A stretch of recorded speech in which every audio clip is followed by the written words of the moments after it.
Oh Teha, if you come here hoping for news, I'm afraid there isn't any. Everything is exactly as it was. Ishtola is still investigating primals in the Far East.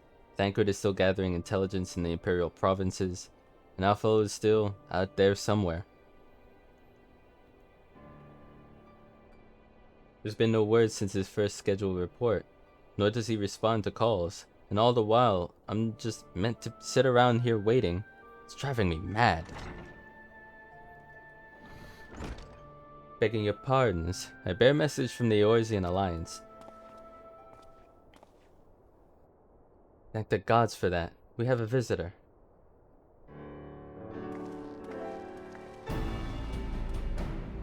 Welcome to the Rising Stones.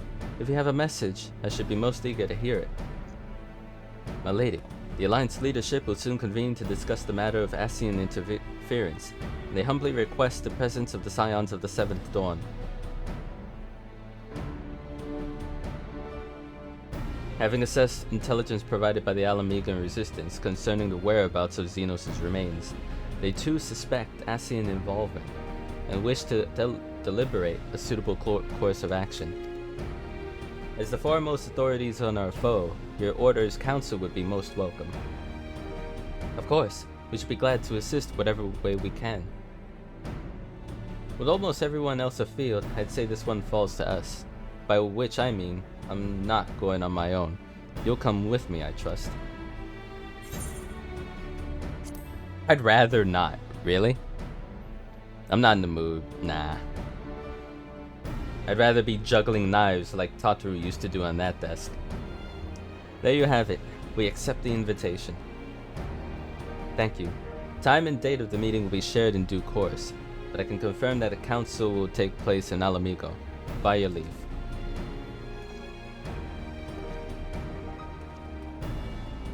I forget, Alice is Red Mage, right? Somehow doubt we'll have anything useful to offer, but standing mutely at a meeting would still be better than nothing we've been doing of late. Let's make ready to depart, shall we? Thancred, what's going on, man?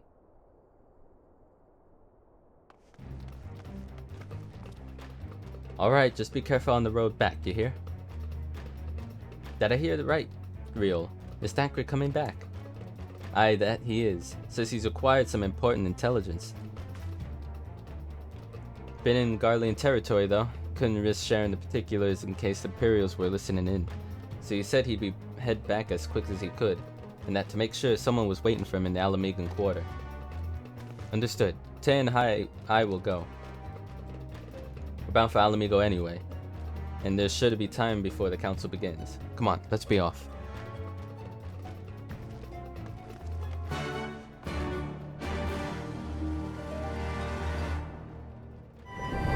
You two are of sight for sore eyes. Now all I need is water for my parched throat. Fetch me a cup, will ya? Tripsing through Imperial territory is thirsty work.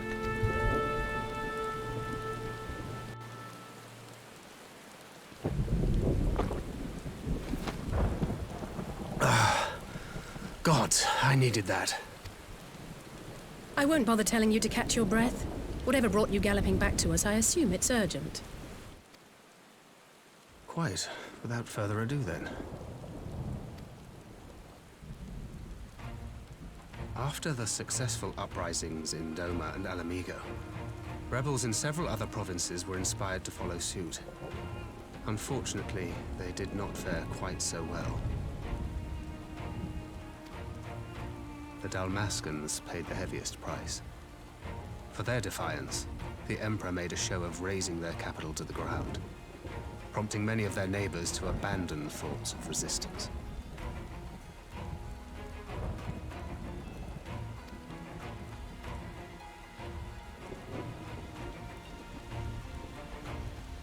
But not all have given up on liberty.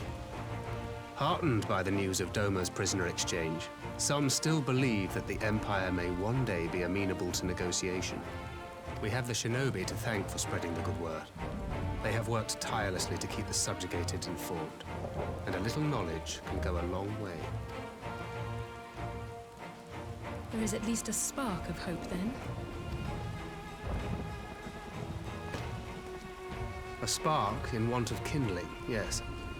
The Alliance has already begun supplying materiel to resistance movements abroad, many of whom would otherwise struggle to continue the fight. The support effort has been led by the Sultana and the Elder Seedseer, who have both seen enough Alamegan refugees to know the consequences of oppression. And for their troubles, they have quickly earned a reputation as folk heroes in certain corners of the Empire.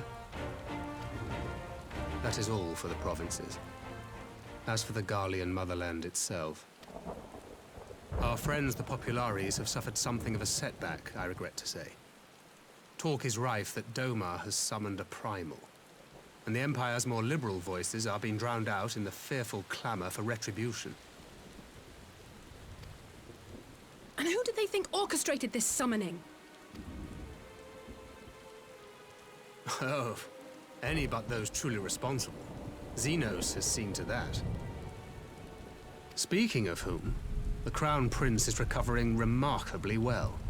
Well enough, in fact, to enable him to personally tour the provinces, putting the fear of the Emperor into the hearts of any would-be dissidents. He walks in plain sight, and none suspect him. Then it's as we feared. Yes. An Ascian wears his skin.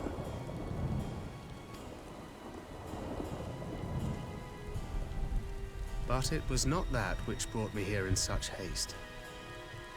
During my time in the provinces, I learned many things. Yet at no point did I hear any report of a Doman emissary in the capital. But Alphonse should have arrived by now. Could they be holding him there in secret? The possibility did cross my mind, but I have reason to believe he never reached his destination. As you know, Scions assigned to covert operations, such as Riol and myself, are issued special link pearls for communication in the event of an emergency. I mention this because it was originally Alphino's task to coordinate the response at headquarters, meaning he has one. And whose voice should I hear when mine recently crackled to life? You spoke with Alphino? Spoke with? No. I but heard his voice, and none too clearly at that. 2 words were all I could make out. The burn. The wasteland on the edge of Otherd. Something must have happened to them there.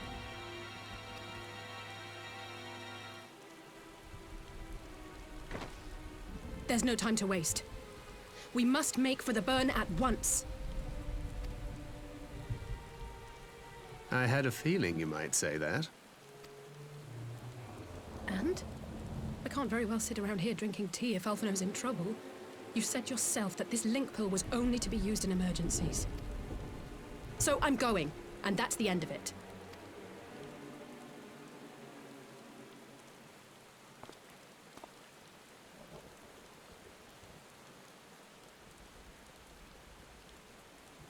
Oh, far be it from me to change your minds.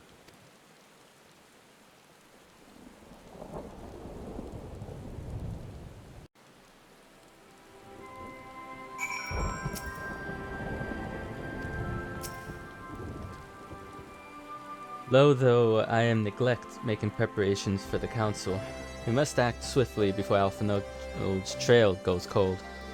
Propose we first pay Hian a visit. He's sure to want to hear about these developments. He may well be able to advise us on how best to reach the burn. A sound plan. And Y'shtola is in Doma, is she not? I dare say she'd join you in search if you asked her nicely. Well, you see to that. I shall go and report my findings to the Alliance. You may leave any preparations for the council to me. Thank you, Thancred. Right, to Doma then. You have much and more to share with Y'shtola.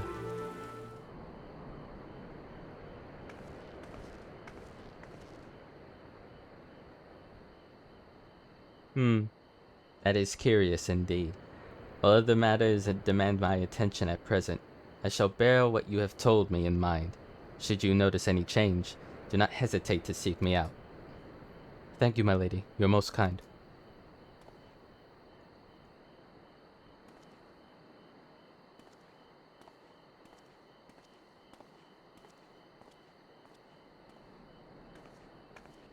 Well, well. Two faces from the dim and distant past. Come now. It hasn't been that long. Who was it that you were speaking with? A local miner who supplies crystals for the rebuilding effort. Of late, he claims to have struggled to find a crystal with so much as a trace of elemental energy. Upon learning that I had some knowledge of ether, he came seeking my counsel. Just now, he brought me one of his recent finds.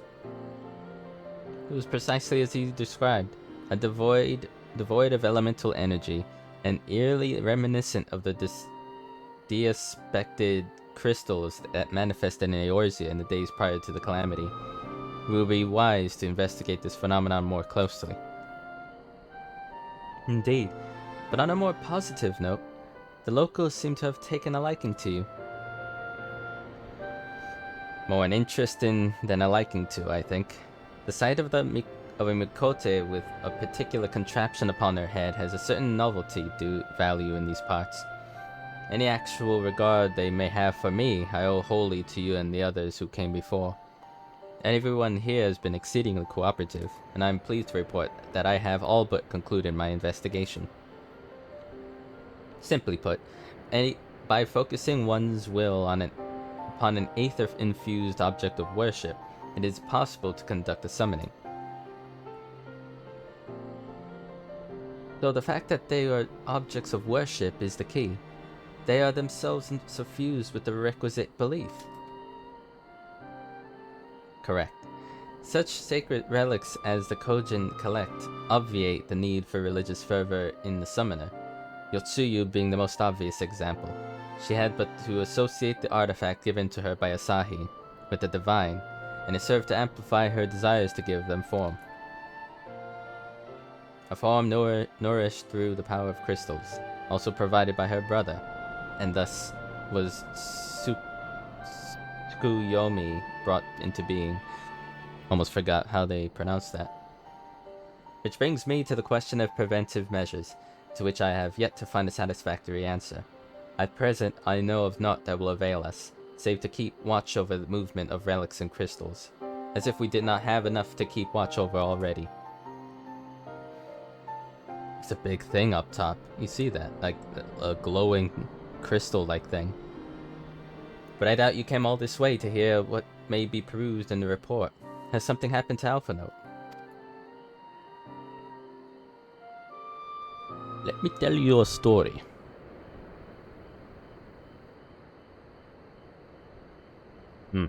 I shall join you in the search, of course. Thank you, Yustola. I should be glad for your help, truly.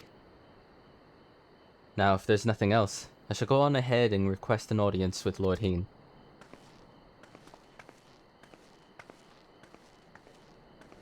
Alice puts on a brave face, but she has little talent for concealment. We should join her at the Kiinkan. Well, I thought we'd be leaving these guys alone a lot longer, but...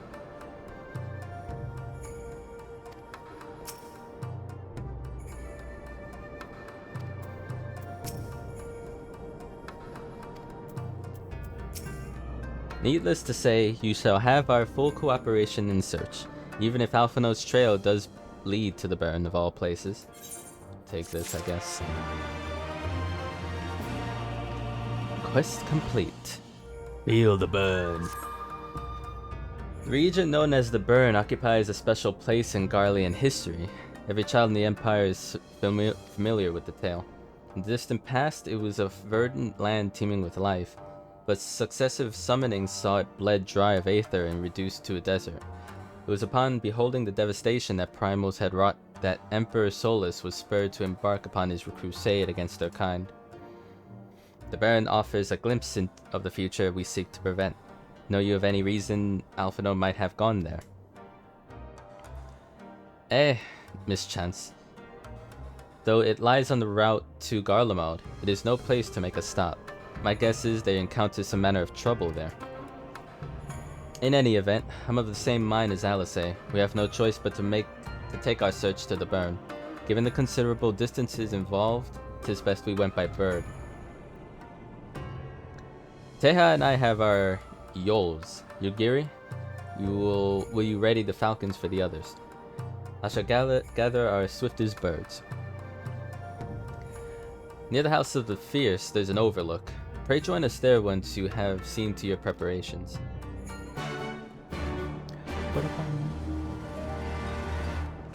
If everyone's here and possessed of a bird, let us be away. Wait a minute. Let me equip mine. Remember, our destination is a barren wasteland. There's no civilization to speak for 100 malms in all directions. Take care you do not lose your way. Oh, literally right now. Okay. Hey, there we go. At least we have a group. So we can move on forward.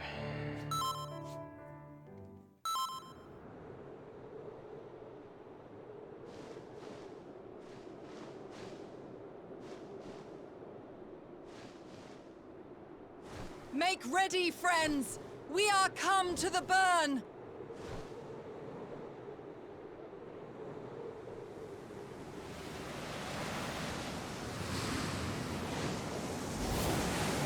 Everyone, land where you can! We must wait out the storm!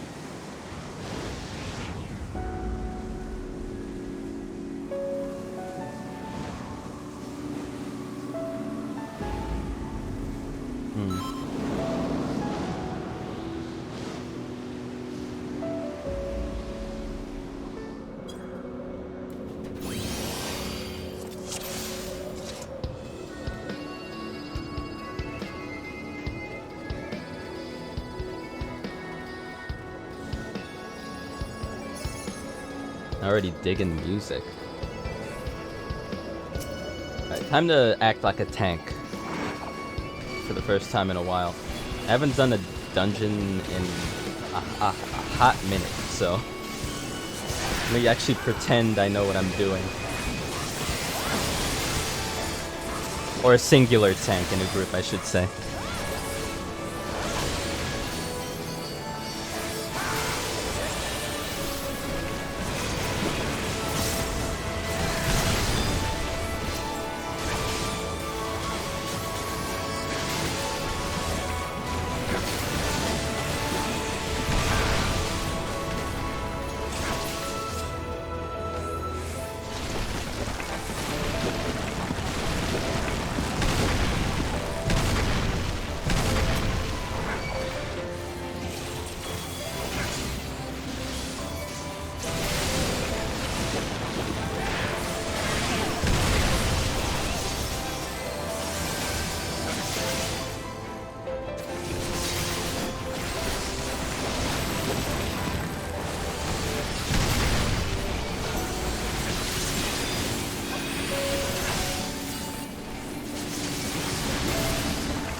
I forgot this guy existed.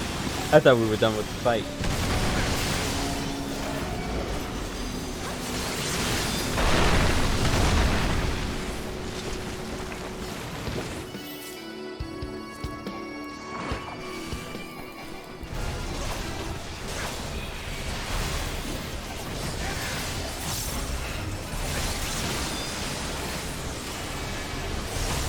Oh, really?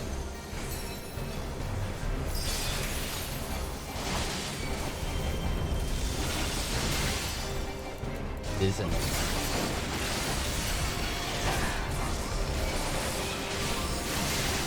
Quite the mechanics he's throwing off. So far, nothing dangerous.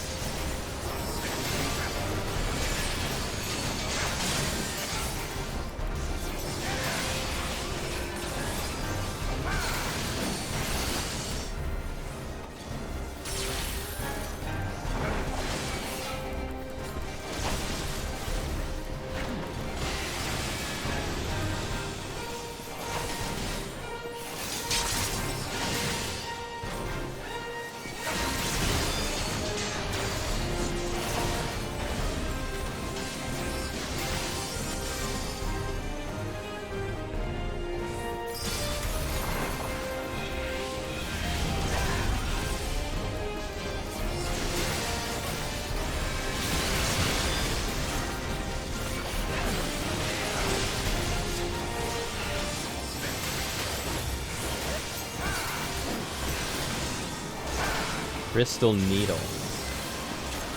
What's that do?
Wrecking ball. Sounds like that hurts.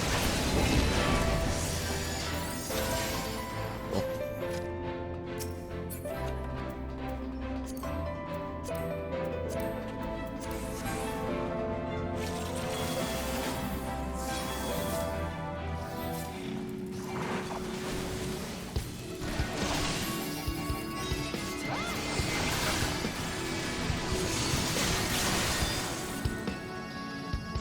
Where the hell are we going?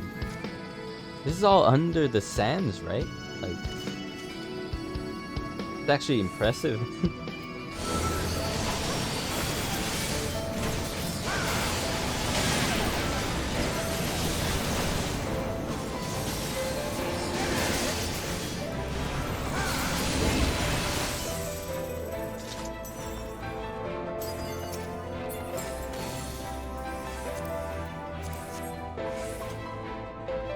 Defective drone, eh? Okay. See how we do.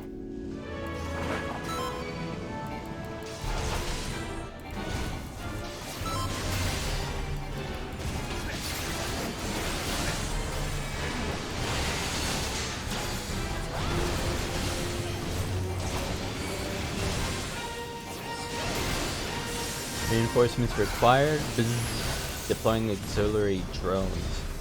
Okay. Ew.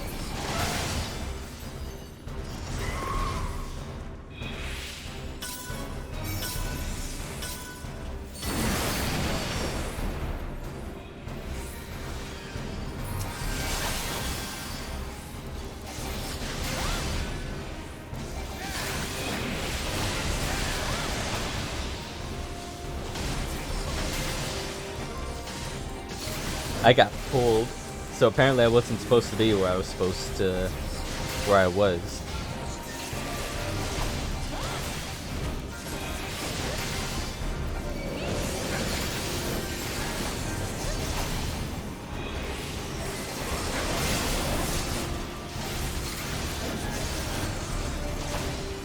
Okay. It's my first time.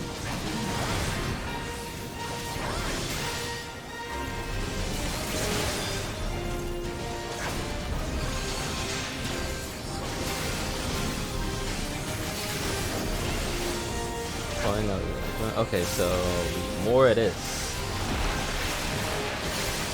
Ah, shit.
Alright.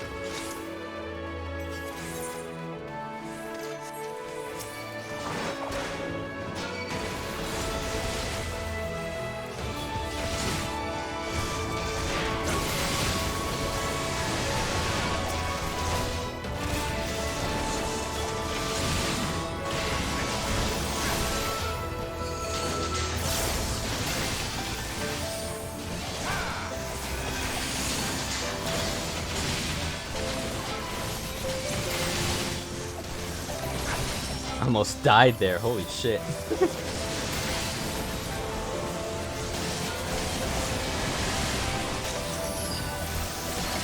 Didn't seem like I had a choice in the pull either. It seems like it was gonna be this big of a pull anyway, so.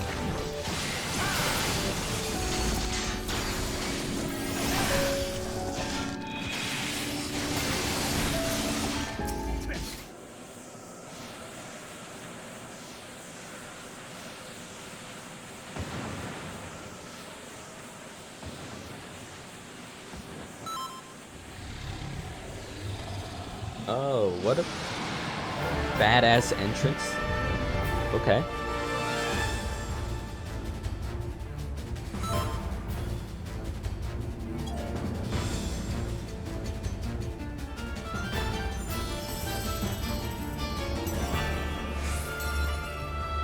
Okay, He's asking if it's everyone's first time here. When dragon disappears and heads spawn, kill the heads ASAP. Okay.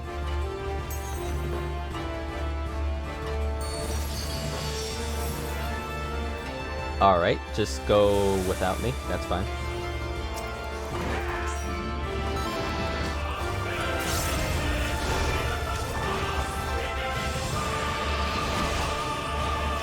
Let me keep an eye out for heads. Multiple. Am I supposed to? Okay. Maybe. Oh. Okay. Maybe we weren't supposed to hide behind that? I don't know.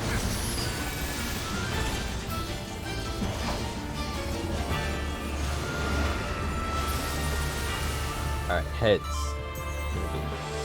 Now kill heads. Alright, killing heads.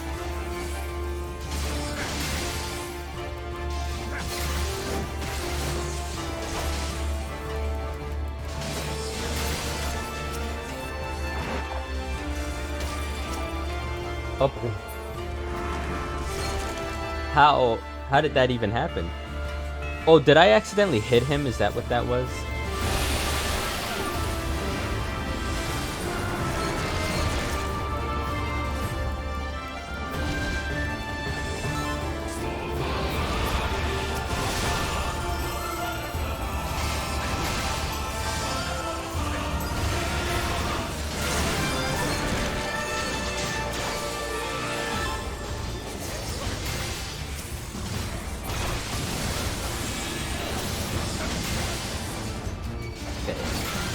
Well, healer is dead, so I guess we wipe.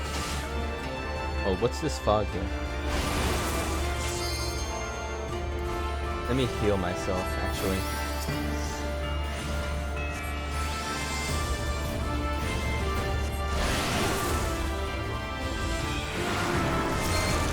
Oh, well.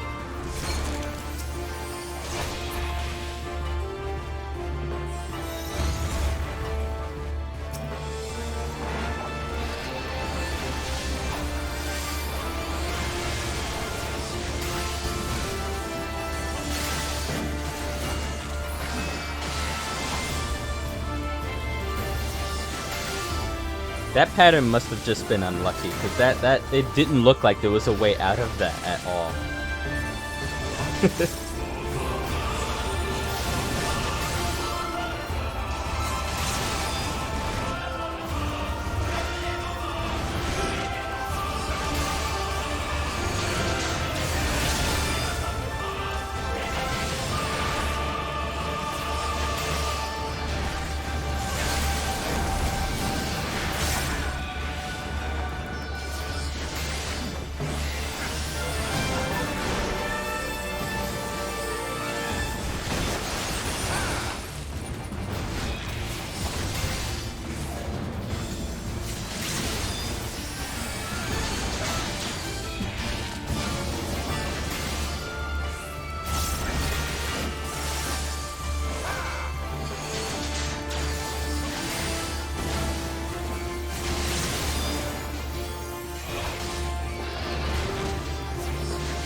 Ruin your freaking frozen floors. Let me be warm for once.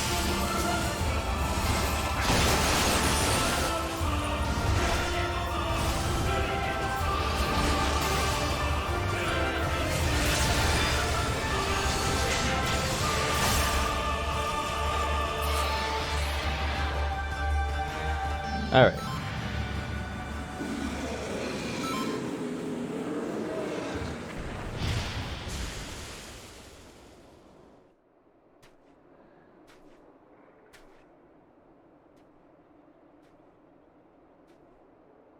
Ah, there you are. Between contending with bloodthirsty beasts and sand in my every conceivable place, I had begun to despair of finding you again. Do you recognize the crashed ship over yonder? Mistress Alizé and I briefly inspected it. It is the vessel that bore Master Alphino away. But there was no sign of him, nor of Maxima and his people.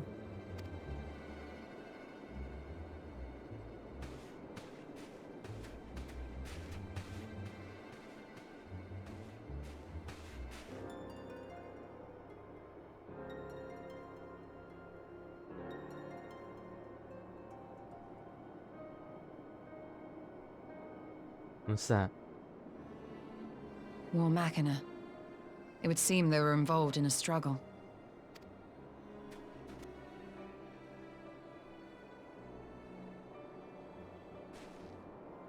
There may be clues. We should split up and search the area.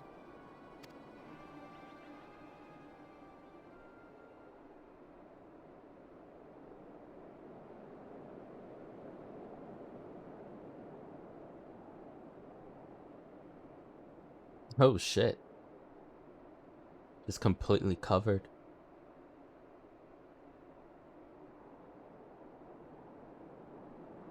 These were no ordinary soldiers. Over here!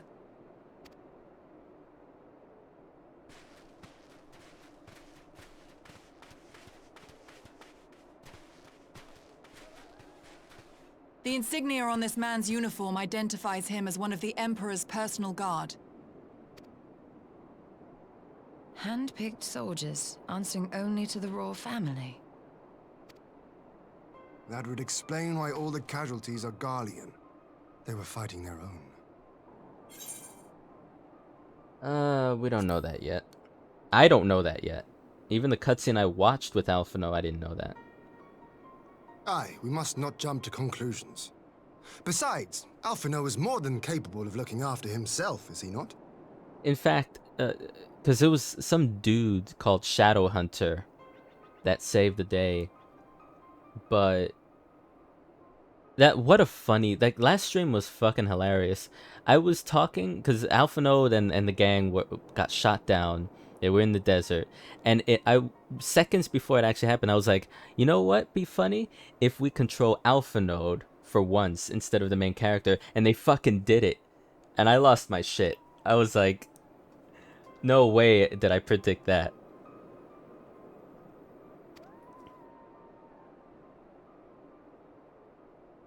That was fun though. That was a fun little bit.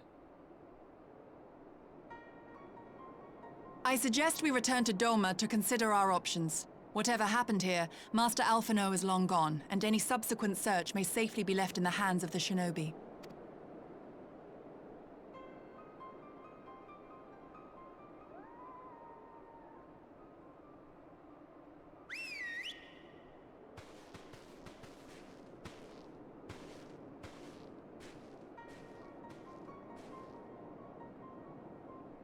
Where in the world are you, brother?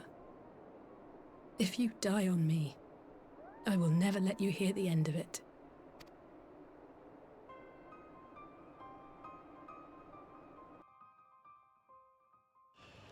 I mean, he'll be dead. You'll be yelling at his grave, basically, but okay, I understand. Well, that was a decidedly uneventful journey. Bullshit. You didn't go through what I went through. I almost found myself hoping for a sandstorm. Joking aside, I'd say our birds would do a good brush down in a treat or two, wouldn't you? Yeah, okay. Actually, I was wondering if you might join me. Cannot think of a guest who could fail to be impressed by the presence of the Scions. At least none I should be happy to receive. Of course, if they could be useful. Thank you. Let us return to my manor then. Alright.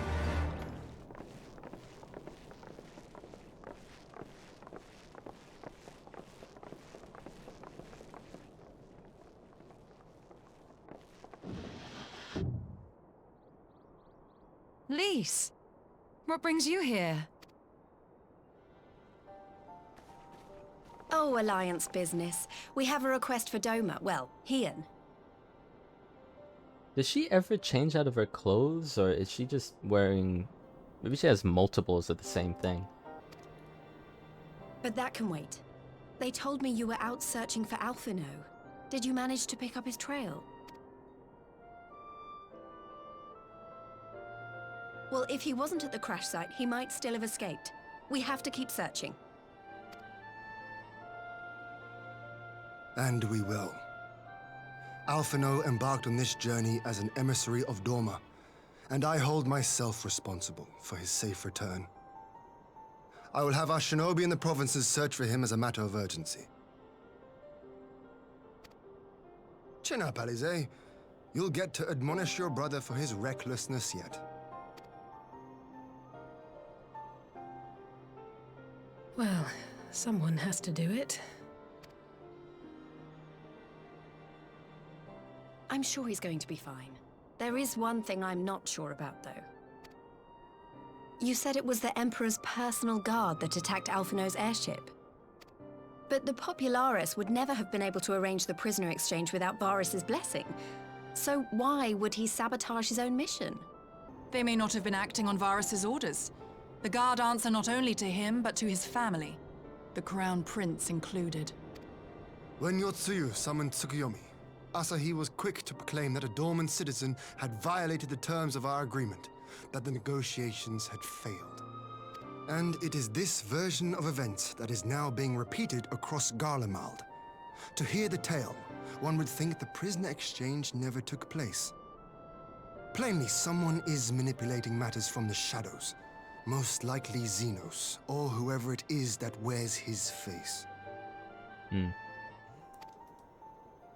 Whichever Ascian you mean. We all know the nature of our adversary. Their meddling has cost Doma a chance at peace.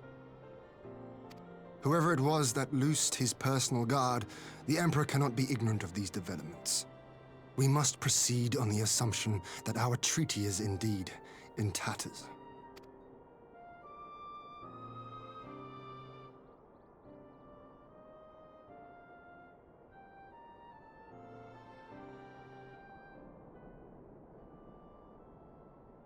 But come, Lise. You have journeyed far. Let me hear your petition. Right.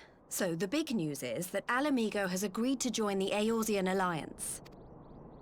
To make it official, and discuss where we all go from here, the leaders of the 5 nations are planning to hold a meeting, and we were hoping you might come too.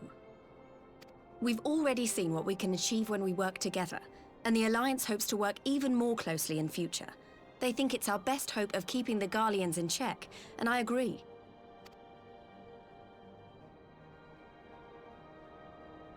As do I. By coordinating our efforts in the east and west, we may be able to discourage them from committing their forces to a single front. I accept your invitation. I must, however, ask for time to attend to some pressing matters here. In light of recent events, the risk of Imperial reprisals is greater than ever, and I would not leave Doma unguarded. Ere I depart, I must shore up her defenses. Understood. I'll let the Alliance know. We'll wait to hear from you before setting a date. The meeting's to be held at the Royal Palace in Alamigo, incidentally. Do you remember the way? Well enough. Consider it done. And thank you for agreeing to come. If we all put our heads together, we're sure to find the best way forward. For everyone.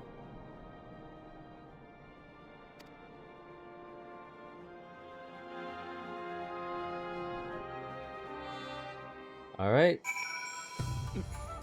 My advisors and I will presently convene to discuss the matter of Doma's defenses. You're welcome to stay, of course. Had you not offered, I would have requested leave to remain. Where the Asians are concerned, not may be left to chance. As ever, we would benefit from your experience. Thank you for coming, Lise.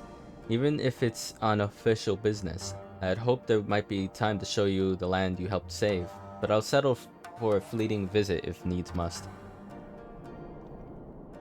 Never does seem to be enough time for anything, does there? But I would get to see a little of the Enclave. You've made excellent progress, I must say. And soon you'll have the chance to see how we're getting on too. Till the meeting then. Teha, I was wondering if I might have a word with you before I go, in private. Go on, my friend.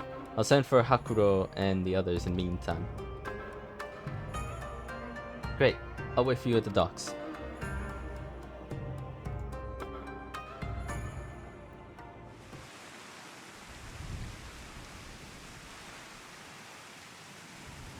Alright, what do you want to talk about? Thanks for coming. Knowing you, you've probably guessed what I wanted to talk about. Alice, she's acting as if everything's alright, but it's clear she's barely coping. True. The Alice I know is overbearing, willful, reckless, and that's fine. It's how she deals with feeling weak. She has to keep moving, or she's afraid she'll fall apart. A lot like me.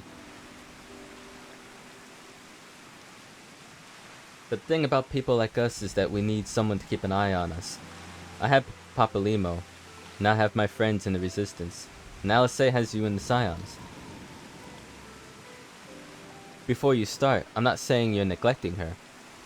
I'm sure you aren't, and I'm sure you won't. But she's a good friend, and when I see her like this, I can't help worrying. So please, make sure you give her all the support she needs, alright?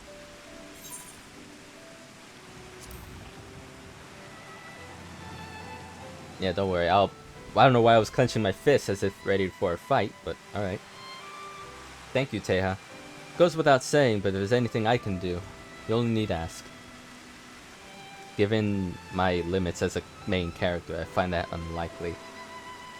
Well, I'd best be off. See you in Alamigo.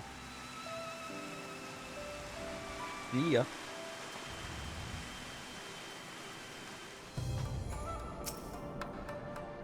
Alice, you okay?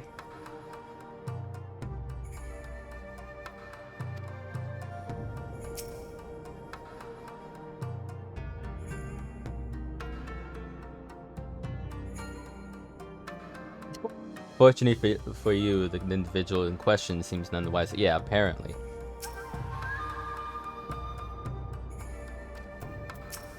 What's going on, Hakuro?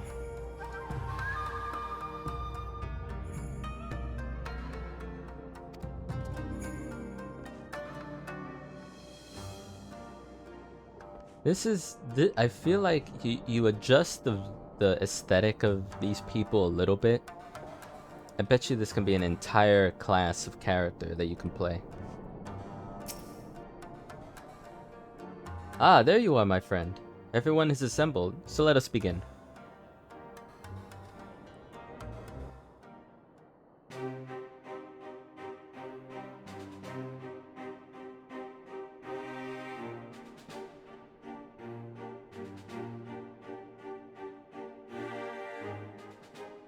If we are to ready ourselves for invasion, we shall need manpower, provisions, and time, all of which are in notably short supply.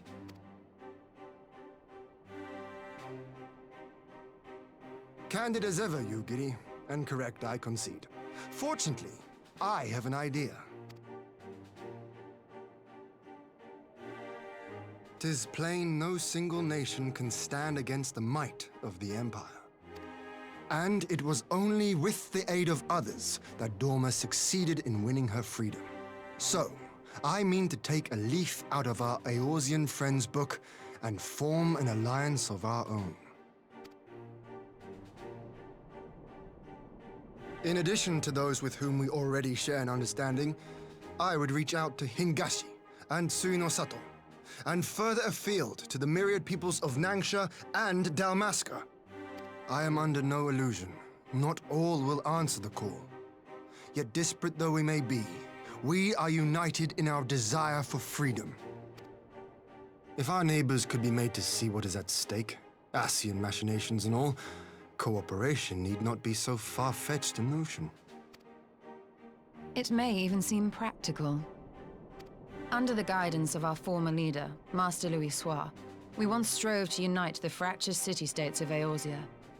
I dare say that experience shall be of use in your endeavor. We should be glad of your wisdom. For the record, I would have been in favor of this plan even if it hadn't been my grandfather's, but I have to ask, how will we secure the time to carry it out? Not that anyone has forgotten, but the Garleans have airships. Lots and lots of airships. Should they catch wind of our plan, they could send an armada to overwhelm us before our alliance had even begun to take shape. Not if we deny them access to the skies. During our time in the Burn, the Warrior of Light and I chanced upon some Allagan ruins. Oh? As such ruins go, they were not particularly unusual, but something about the surrounding land struck me as odd. Faint though it was, its ethereal residue was uncannily similar to that of Azizlar. Identical, in fact. For locations so far removed to share a single etheric signature is all but impossible. I conclude, therefore, that the Allagans created the floating continent with land taken from the Burn. While that is a most intriguing theory, I fail to see what relevance it has to Dorma's defense. Azizlar was enclosed in a powerful energy barrier, impenetrable even to an Agrias-class battleship. It occurred to me that those ruins may have enjoyed similar protection. I have no proof, but the Warrior of Light did report seeing a structure resembling other known Allagan field generators.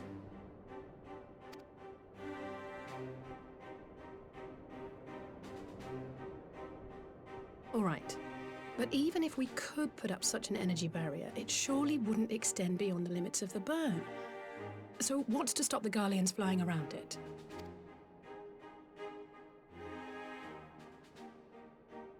Fuel. The Dalmascan capital, Rabanasta, was a key Imperial refueling point in the east. By laying waste to it as a lesson to the rest, the Empire greatly hindered its own operations in the region. If an Imperial fleet were to advance upon Dorma, it would now have little choice but to travel, as the crow flies, over the Burn. I see.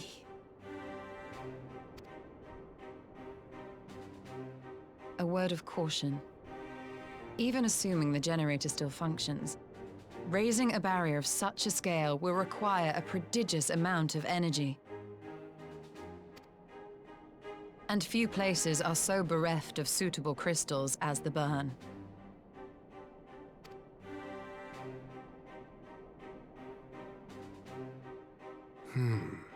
A source of energy. Tell me, did the Allagans make a habit of launching things into the sky?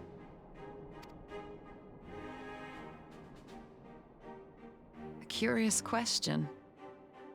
Besides Azizlar, I know of only one other notable instance. The Red Moon Dalamud, whose fall triggered the calamity. Just the two occasions, you say? Then I believe I may have a solution to our energy problem. You do? I may. To find out for sure, we would need to visit the Azim Steppe. Which would, I now see, present the perfect opportunity to discuss an alliance with the Zayla tribes. How very neat. What say you then? Shall we see whither this road leads?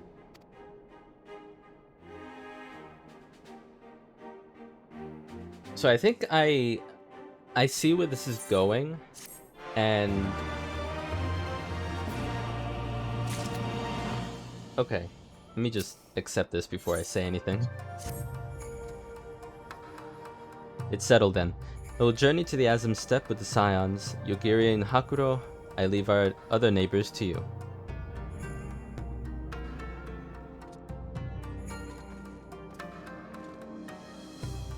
My apologies, but I won't be joining you. I'm no aetherologist, and what skills I do possess are unlikely to be of any use to the mission. But more importantly, it seems to me that the ruins in the Burn warrant attention. And so while you're away securing an energy source, I'll engage our friends in Garland Ironworks to undertake a complete overhaul of the field generators. We'll need them in good working order if our plan is to succeed. I trust there are no objections.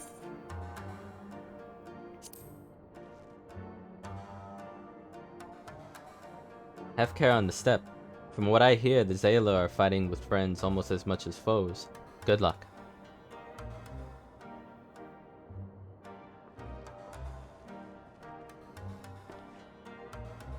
Just the three of us then. Very well. Shall we make first for the reunion?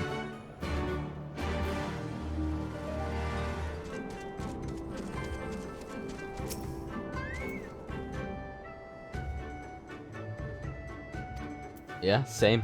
I love Azim Steppe. It's a great place.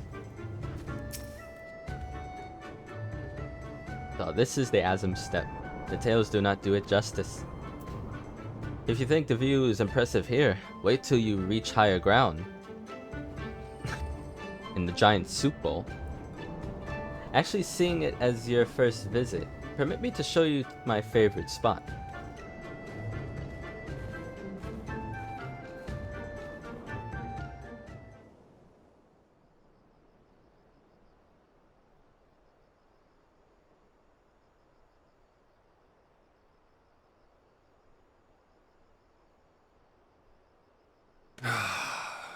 I will never tire of this vista. The endless fields, the boundless skies. 'Tis a sight to make a man forget his cares. But not his purpose, I trust. Might this be a fitting moment to tell us what we are doing here?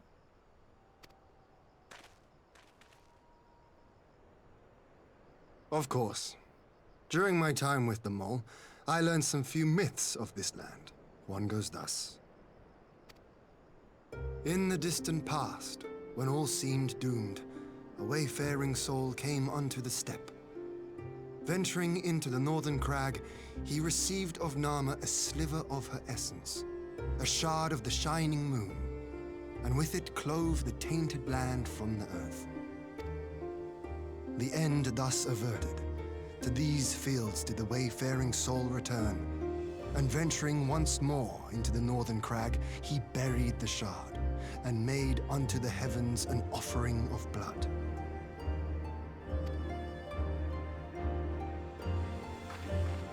A tainted land cloven from the earth and an offering of blood to the heavens. Azizlar and Dalamud. That was my thinking, yes. And you believe that yonder mountains hide an artifact possessed of sufficient power to raise Azizlar up to the heavens? I suppose that might suffice. Worth a closer look, would you say?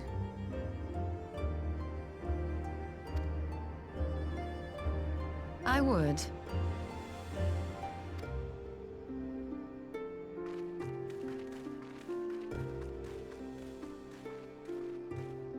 Intriguing myth, though I wonder how Nama came to be woven into it. An Alakan hand, perhaps? From here, we shall travel to Molo, though we may ask Serena about the particulars of the myth, and raise the matter of an alliance with rulers of the steppe.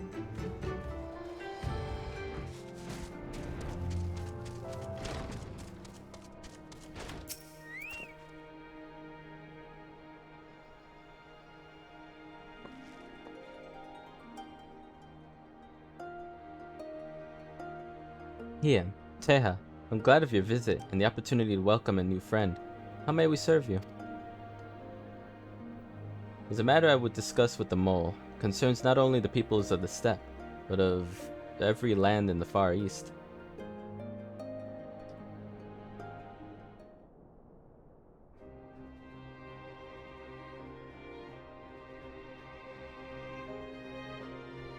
A shard of the shining moon left behind by a wayfaring soul, and you need this to protect our lands. I do. My friends and I wish to find the shard and ascertain the extent of its power. Will you tell me more of the place where it lies buried, this northern crag? If that's your wish. In the mountains to the north, there is a cavern called the House of the Crooked Coin. Inside this cavern are pillars of stone that legend holds to be the source of Nama's power. There I believe you will find what you seek. Ah yes, I know the place. It's a brisk walk from here. But what are your thoughts on the alliance? Should the Empire return, our lands will be engulfed in a storm of conflict whether we will it or no. If we do not stand together, we will fall apart. This I believe with all my heart. However,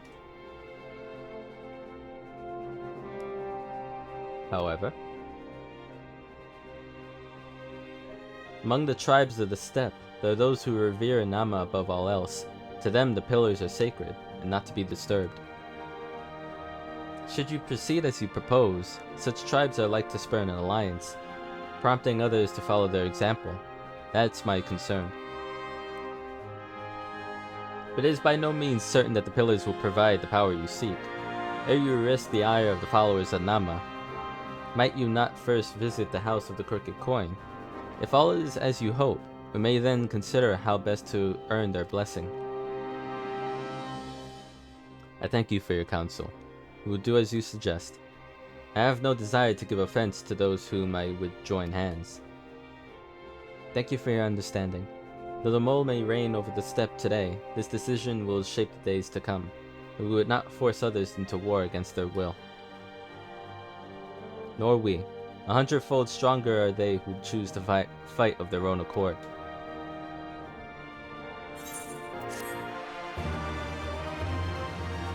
I'll take that. Never thought about a fish muffin, really.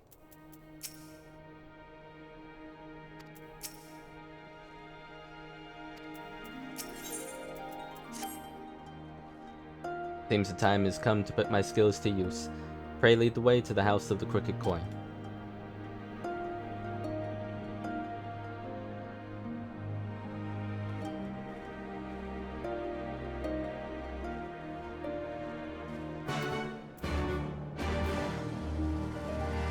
Alright.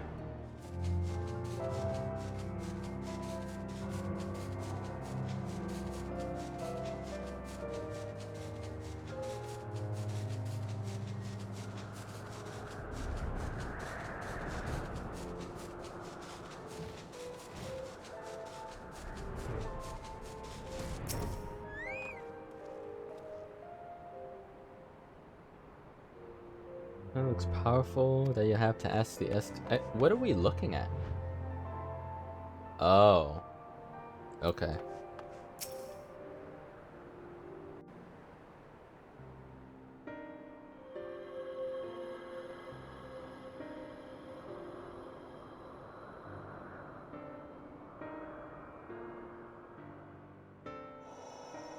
Such an abundance of ether.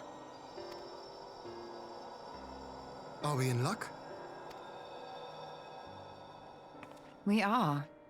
This is an Allegan artifact, most likely built to regulate the flow of ether.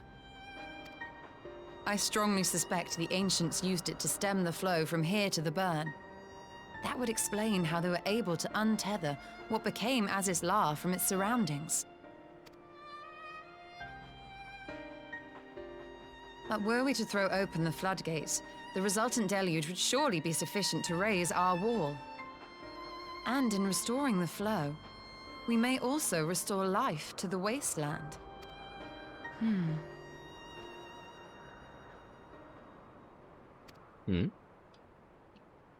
What ?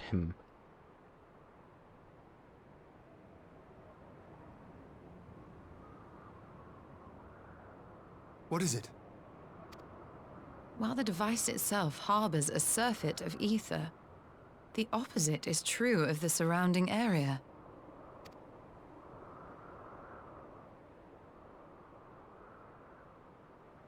An effect of regulation, perhaps. A similar phenomenon seemed to be occurring in Doma.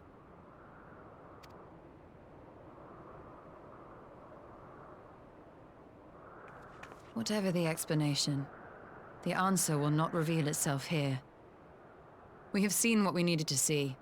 Let us return to Mol Ilo.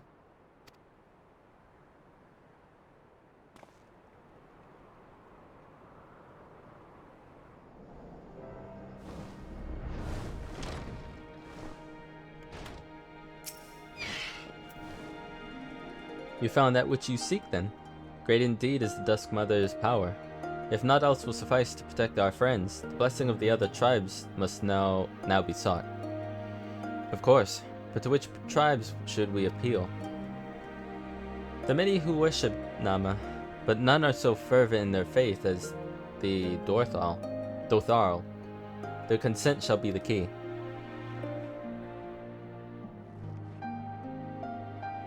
The Dothar. Least spoke of them, a warlike tribe possessed of unique customs and beliefs, since their cooperation will not be easily won. Nay, it'll be well worth the effort. The Dothar will fear nothing, death least of all, and our alliance would be greatly strengthened by their presence. Let us go to Dotharl Ka and treat with their Khatun, Sadu.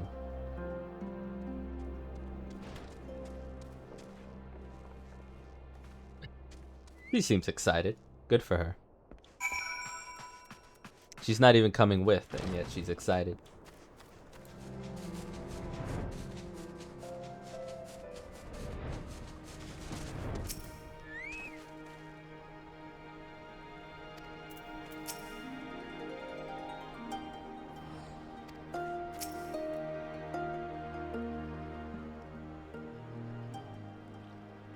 You again. Other matters demand our time, Kagan, unless it is battle you seek. Alas not. Quite the opposite, in fact.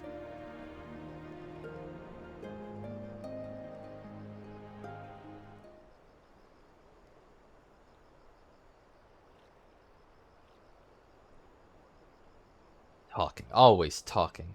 You say the pillars hold great power? Of course they do. They're the source of Nama's strength. To the Dotharl, no place is more sacred. We will make ash of any who would defile it, though I see this is not your wish.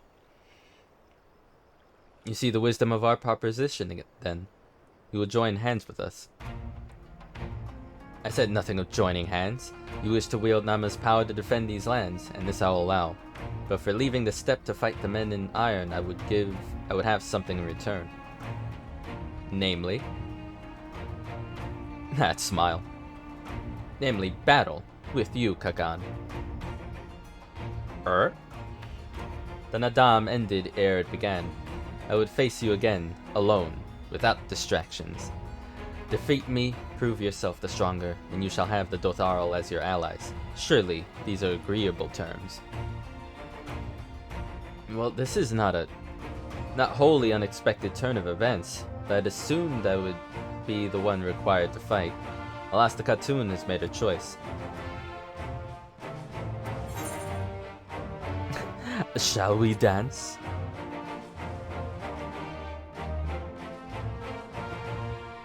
Ha! It shall be a battle of the steppes shall not soon forget. Ah, already my soul burns brighter. Prepare yourself, Kagan, and await me outside the Ka. I will gather my witnesses and join you anon. I can tell Ystola's already sick of this shit.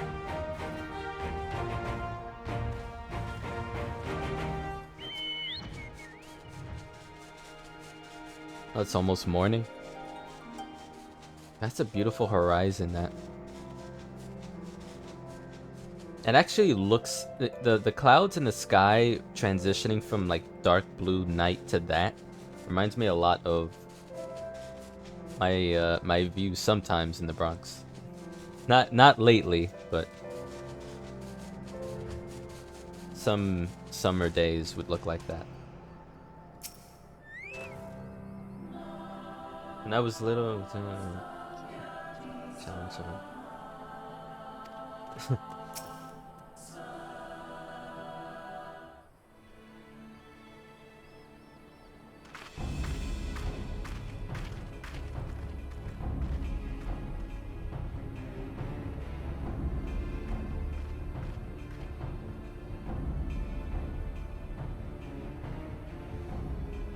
Yes!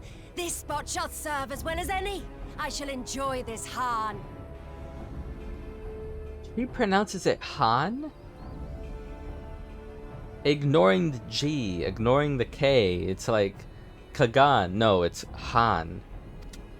Fuck Is it. this truly necessary? Have you no peaceable way of making decisions? Speak not of peace. You stand before proud warriors of the Dathal. In the heat of battle, do our souls burn brightest? We lay low the strong, that we may rise higher. That is our way, the way of might. There is no other. Oh, they do not want for conviction.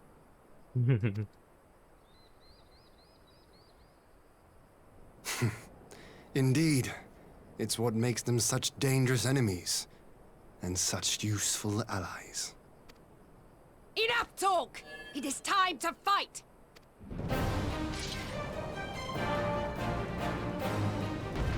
Alright, let's go, lady. Ready to get your ass whooped.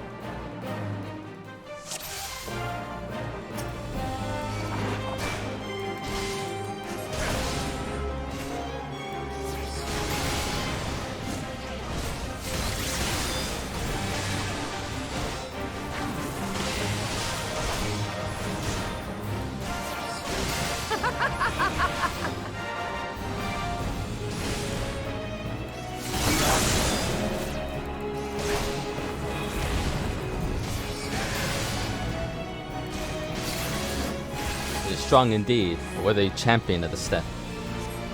You're mistaken if you think I'll fall so easily.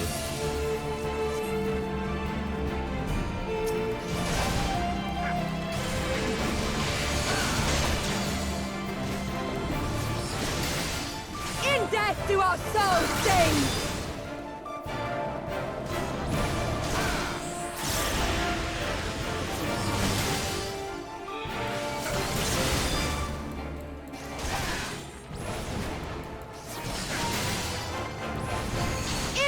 Do our souls sing!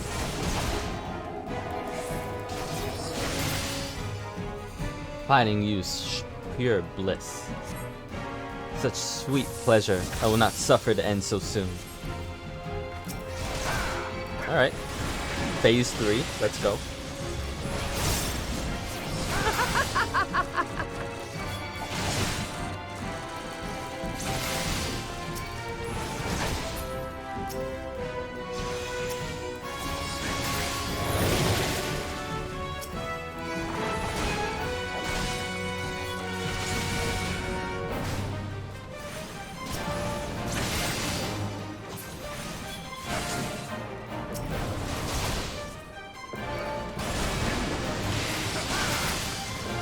Well, do not tell me that is all you have. What are you talking about? I've been beating you up 3 times already.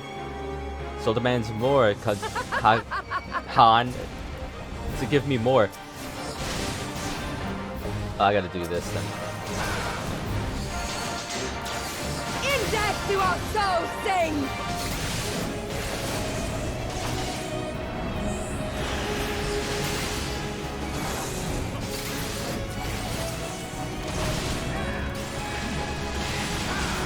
In death do our souls sing!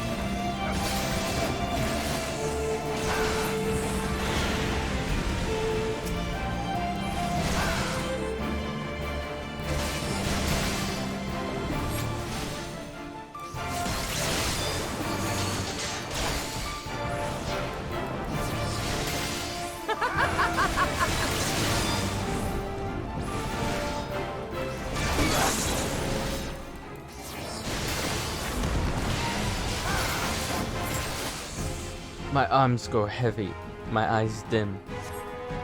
But so long as my lifeblood flows, I will fight on. What do you mean, phase 4? How it burns!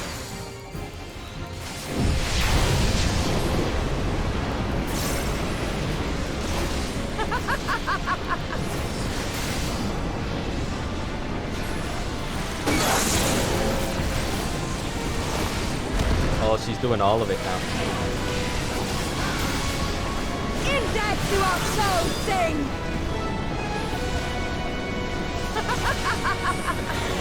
Oh, wow.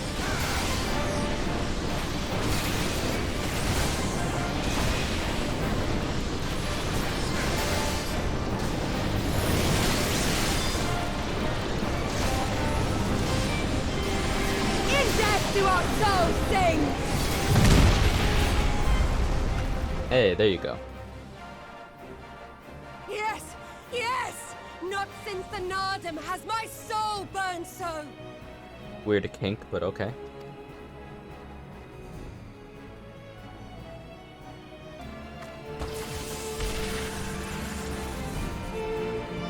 We're still doing it. Enough! You were not granted leave to set the steppe ablaze. Well, well, the sun has come out to play. Be gone, Moonstruck Oranir! I am busy! Fool of a Dothal! Have you forgotten the face of your master already? The sun will never set! From his seat on high, he reigns over all, now and forever. I don't think how you get how the sun and moon work, dude.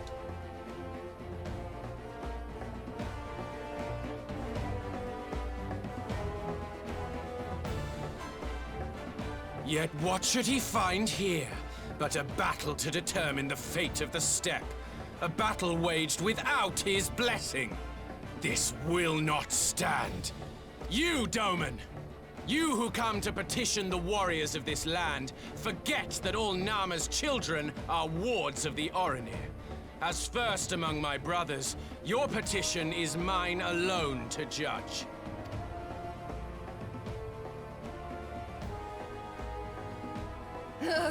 These words are as wind from a horse's backside. Plentiful, but your axe sings more sweetly.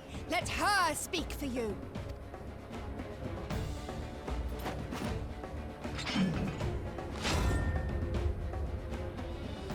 Insolent child. You will learn your place! Dude, please. Isn't this the same guy that tried to make Lise his wife? Forgive me, Brother Magni, but we have an arrangement with the Dothal. We will not abide any interruptions. So be it. The sun will pass judgment on all. Didakul, join me.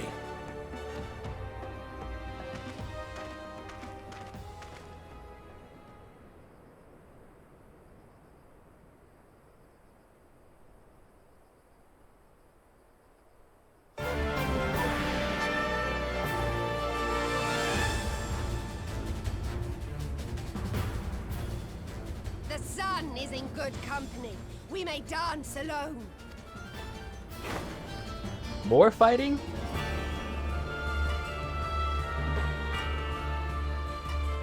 Beg not for mercy, for you will have none. Bear witness to the power and the glory of Azim! Okay.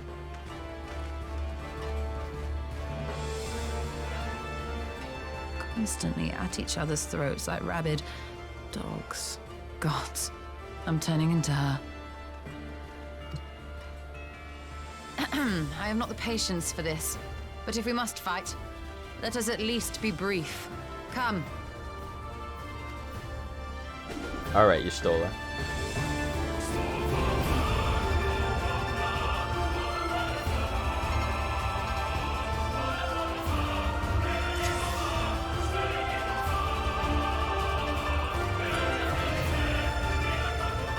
Oh, we get to be Y'shtola.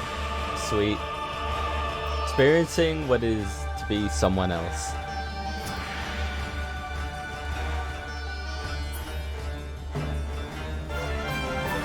Cool. Alright, what do we got? What do we got? Restores MP, restores target's HP, and damage over time. Okay, well.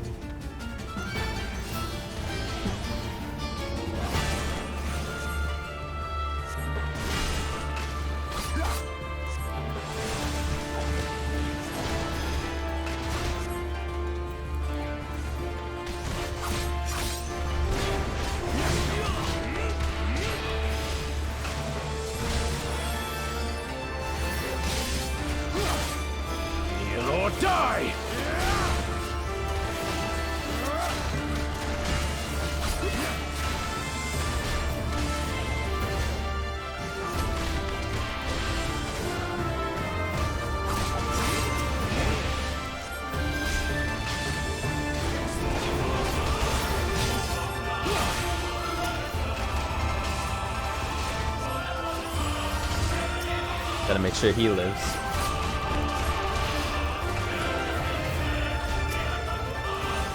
Bow down before me! Okay.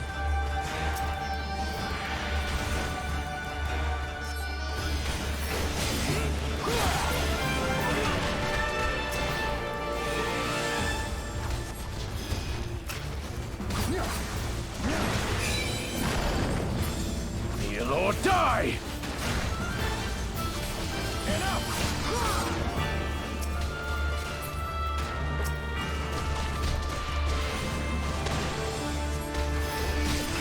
That was close.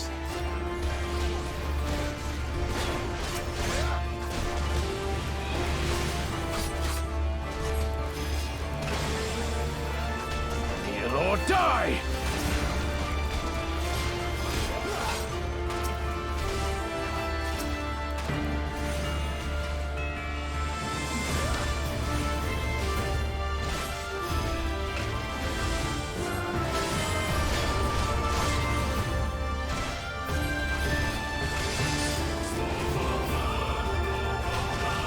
Kneel or die!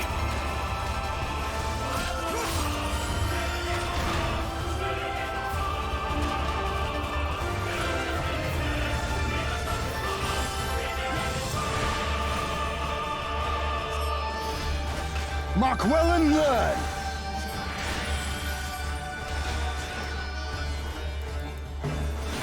Concentrate!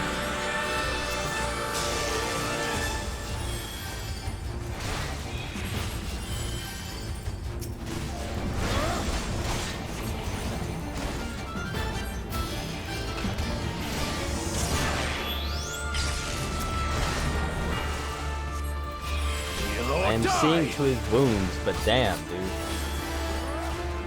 I might die here.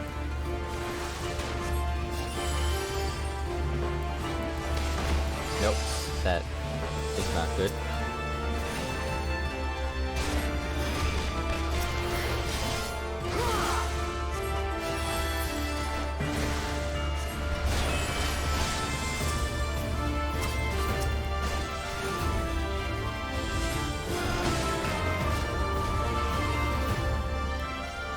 Kneel or die!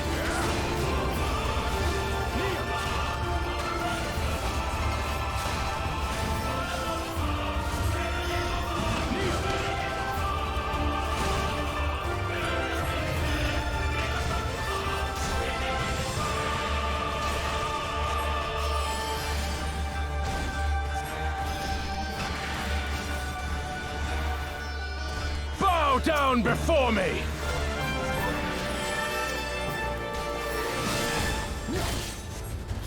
Mark well and learn!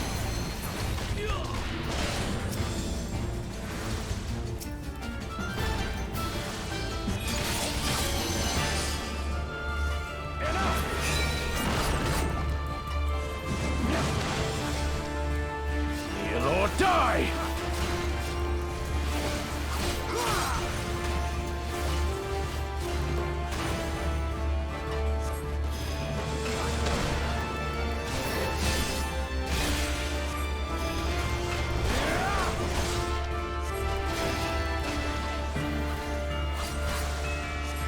Bow down before me!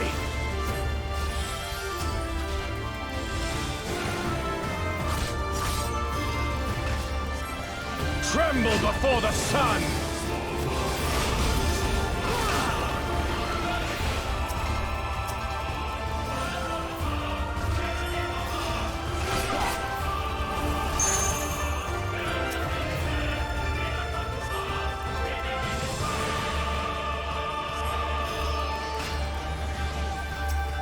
Let us be about it!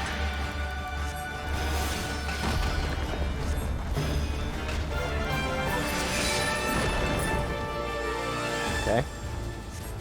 Predictable. Yeah, he had chains. Of course he'd do something sleazy.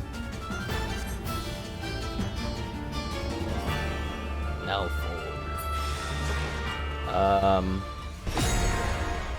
Oh.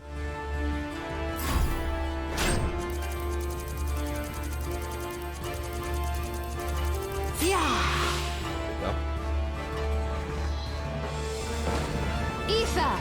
To me! Get him, girl.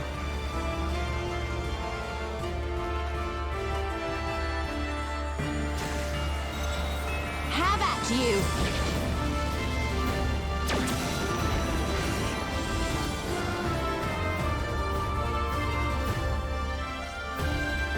What strength? What grace is this? This is the grace of Y'shtola, dude. That's what you get.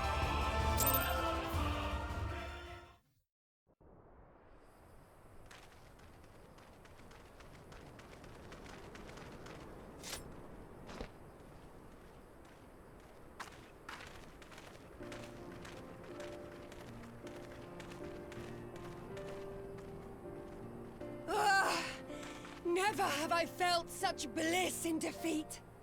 Alright. Good for you. 'Twas a battle to burn soul and flesh to ash. We Dothal will lend you our strength as promised.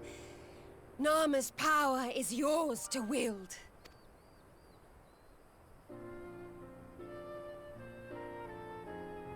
What does the sun say to that? Guy on the right. The sun is not driven by base motives such as yours.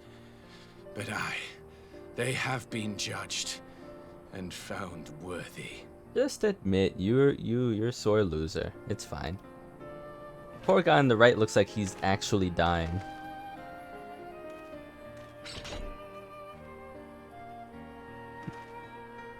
Poor guy.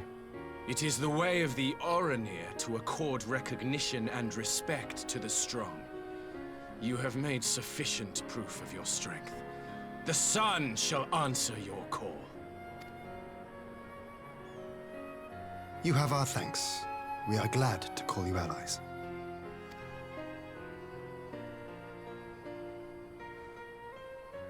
You? By what are you called?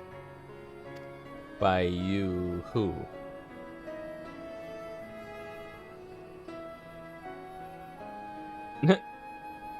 Y'shtola, why? Are you my Nama? Oh, for fuck's sake, dude. Not every woman is your Nama. I beg your pardon? In battle, you shone with all the majesty of the full moon's light. Your healing touch, the embodiment of the Dusk Mother's love.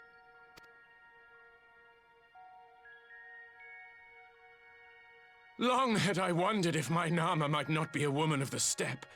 Beholding you, I am all but certain. Sure.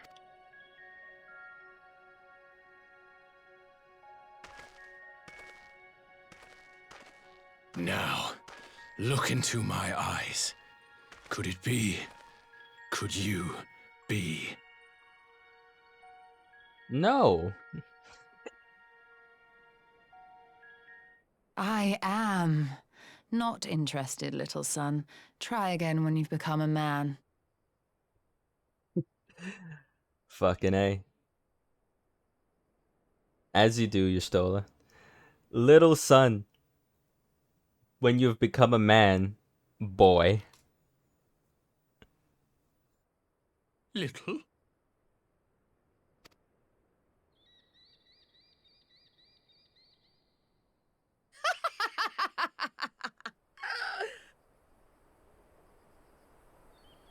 Little son! Little son! Oh, he'll never hear the end of it now. It's done. That's his reputation. Does it pain you, little son? Crave you salve to soothe the ache? Fire to sear the wound in your heart? Okay, what? Round fucking 10. We have wasted enough time here. Siren awaits for word of our success. They're just gonna fight and leave him to it, eh? That's hilarious. That's... yeah, great. Have fun, guys.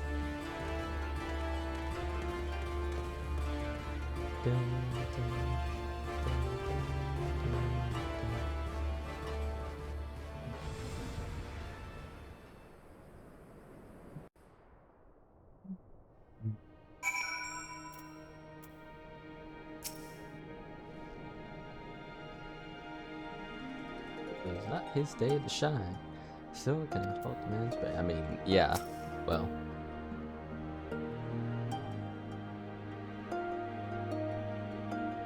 I'm no stranger to clumsy propositions. And that, believe it or not, was far from the worst I've had, yeah. I bet. Yet not only to contend with Sadhu, but Magnite too. Such a fierce battle that must have been. Yet here you stand, triumphant. Having passed such a test, they could not well deny you their allegiance. The mole will make no such demands. Weak though we are, we will gladly stand with you. The steppe is our home, and we will defend it with all our being. You have my heartfelt thanks. Of all the tribes of the steppe, there's none I would rather have by my side. God's willing, many more will rally to our cause. I shall send you word when we have answers from all the tribes. I cannot thank you enough, Serena. None of this would have been possible without you.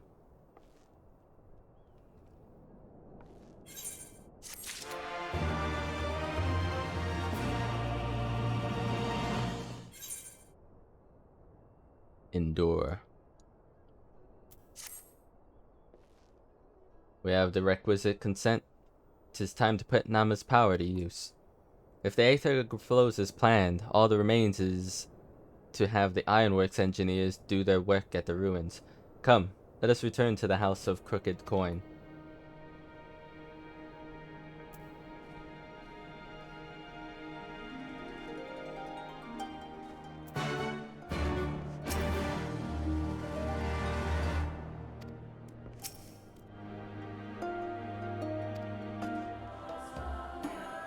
Shall begin at once. You may wish to step back.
Did it work?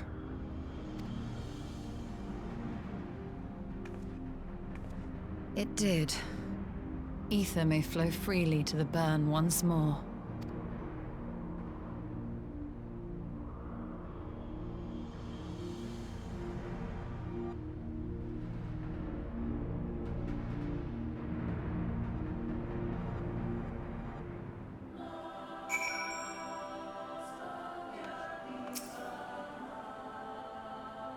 Manipulate Aether in such vast quantities is draining to say the least. I shall take it slowly for a while, yeah? Looked like it. I do not pretend to understand what you did, Y'shtola, but you did it. Thanks to you and Teja, of course, we have taken a momentous step towards securing our defenses. Now, as much as I believe a rest is in order, we should probably make haste back to the Enclave. Agreed. The others may already have returned from their missions, and I would know how things stand. As would I. Without further ado then.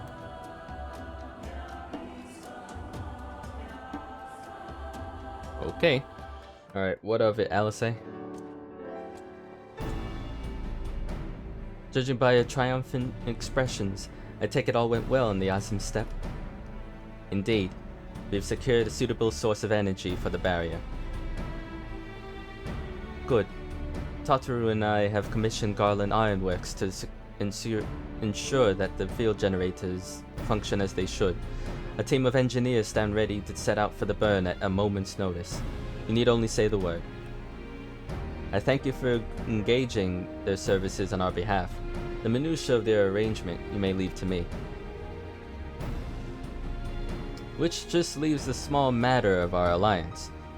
So, Yukiri, Hakaro, how fared you with our neighbors? My lord, all of the factions we approached are in agreement that the Empire poses a threat, and many responded positively to talk of an alliance. From Higashi to Sui no Sato, however, we received outright rejections. The former will not break its treaty with the Empire, and the latter will not involve itself in conflict. Just as we expected then. Well, there's naught to be done about it. We must focus on the rest. To each of the nations that were amenable to an alliance, I will personally send a missive. And once I have attended to that, I believe we will have done everything we can to fortify Doma's defenses. For the time being, at least. All of which means I may leave for the meeting to an Alamigo with a lighter heart. Yugiri, Hakuro, if you would be so kind as to hold the fort in my absence. My friends, we could not have achieved in so much in so little time without your help. For that I give you my heartfelt thanks. Till the meeting then.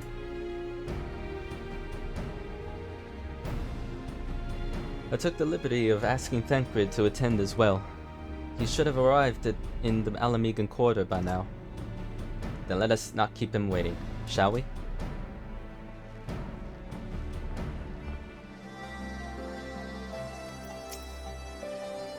Y'shtola has told me all, and I duly told Urianger and Krael. Krael in particular was concerned about Alphinaud, but I assured her that everything that can be done is being done. She agreed to continue with her own tasks for the time being, on the condition that I contact her the moment there is any development. So that leaves 4 of us to attend the council. Arnvald is here to assist with security, incidentally, though the poor lad seems altogether too distracted for the task. Another one missing Alphinaud, I expect. But it's almost time. As soon as you're ready, present yourself to the guardsmen at the palace entrance. I shan't be far behind.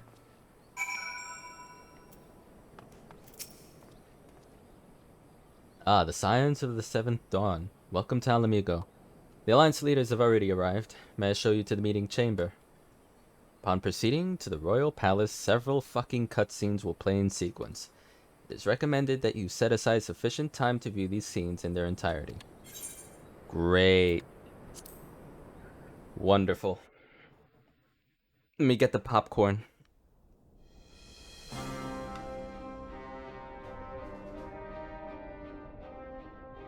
Mistress Lys, Commander Aldin, it gives me great pleasure to formally welcome the city-state of Alamigo to the Eorzean Alliance. The pleasure is ours, Your Grace.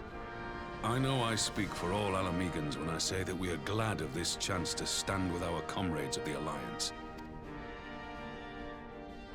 And we, for our part, are glad indeed to be able to welcome friends both old and new.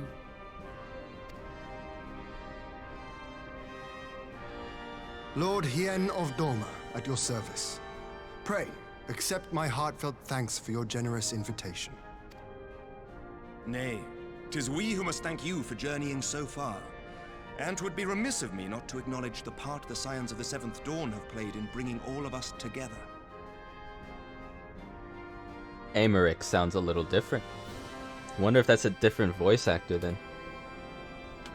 In times of great unrest, you and yours have been our constant companions, without whom we would not be here. With apologies to Lord Hien and Mistress Alize, it occurs to me that we have not gathered in this way since that fateful day in Uldar. Actually, yeah, true.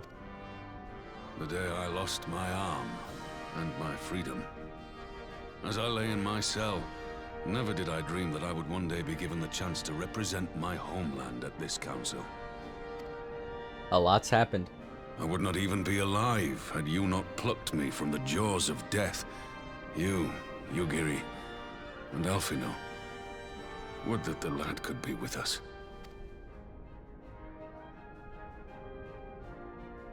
I too owe my presence here to Alfino, in so many ways. Until such time as he returns, I mean to carry on his good work as best I can.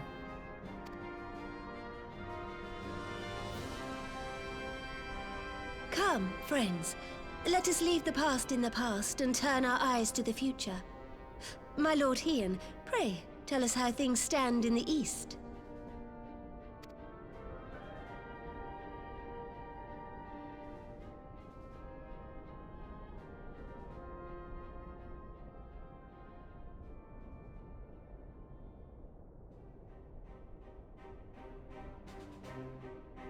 Having heard the rumors of dissent in Garlemald, I dared to dream of a peaceable solution. The Empire will not so easily change its ways. If the Garleans have a mind to take back Doma and Alamigo, we'll be hard-pressed to stop them, even with the might of 6 nations. But while we lack the strength to fight the tide, a course may yet present itself, if we read the winds aright. The winds suggest but one course to me. One which leads from the sea unto the river and thence to the source of all our woes. The Ascians. Indeed. All here have felt their blighted touch. It was the bringers of chaos who nurtured the Archbishop's tyrannical ambitions. They who bestowed upon him the secrets of summoning, as they have so many others before and since. And while they remain, we shall know no peace. Our objective is clear. The question is how to achieve it. That our enemy parades about in Xenos' skin poses problems in itself, but ere we get to them, how are we to infiltrate the Empire and get close enough to strike?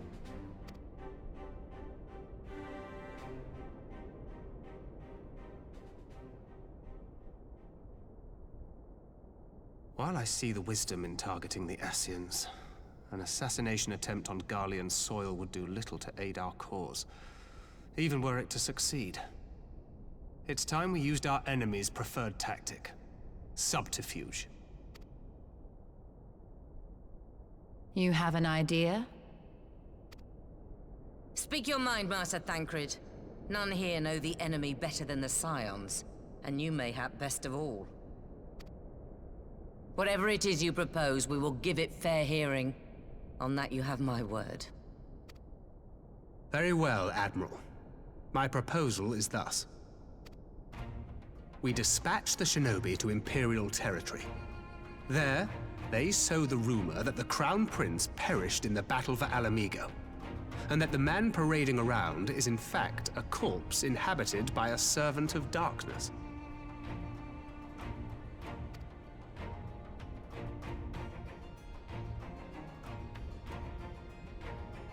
Well, it does have the ring of truth about it. And were the Garleans to learn that their future ruler is a puppet, the Empire would be shaken to the core. But at the risk of sounding stupid, would they actually believe such an unlikely story? I didn't. Ordinarily not. But prior to his miraculous recovery, rumors of Xenos' death had already begun to circulate around the Empire. Ultimately, however, what the masses believe is not our chief concern. Our true objective is to create an opening for rival factions within Garlemald to exploit. Just as a war of succession erupted in the wake of Emperor Solus' death. A war which raged until but recently, plunging the Imperial House into disarray as nephew and uncle grappled for the throne. It is no coincidence that one of Varus's first acts as Emperor was to name Xenos heir apparent, family feuds being so tiresome when armies are involved. Not all welcomed his choice of successor, however. There is no shortage of individuals who aspire to the throne, who would jump at any chance to seize power. The news that Xenos is not only dead, but a puppet to diabolical forces would be too enticing to ignore. The Empire would not be quick to recover from a second war of succession. I am no stranger to infiltrating Imperial territory. With a team of operatives gathered from among the Alliance's finest, the plan should have a reasonable chance of success. Doma already has shinobi in place throughout the provinces. We stand ready to act, and act we must. What say you all?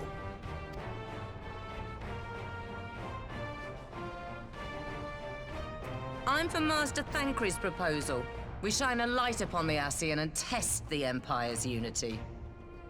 'Twas his plot that scuttled Doma's negotiations, was it not?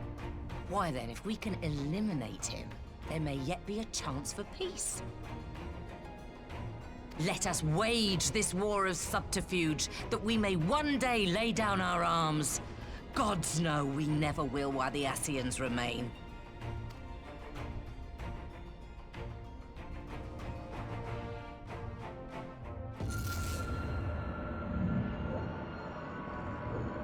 Oh, not another migraine. Sorrow.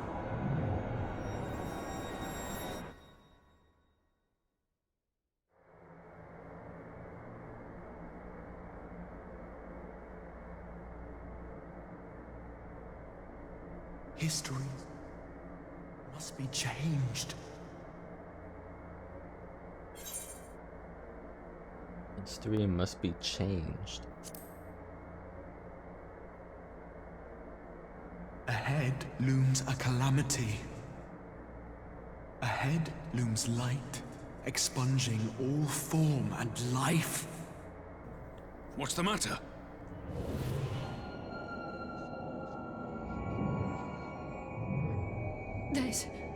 There's a voice. Spies in our midst? Nay, I sense no such presence. Eon become instant. Throw wide the gates that we may pass. Wide the gate the which we pass. Who is this? Is it over? I'm surprised they all got the Master headache. Thancred! That's a first. 12 for Fend. Bear him to a private chamber. Have every healer make ready. Swiftly!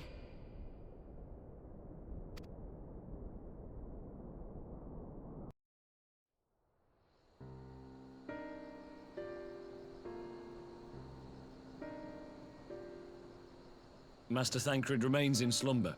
Though his vital signs appear stable, he's unresponsive. What could have done this? And why just him and not the others? I'm afraid we could not identify the cause, milady. Our examinations revealed no wounds, nor the presence of any poisonous substances. Gods, that only makes it worse. You're to let us know the moment there's any change, all right?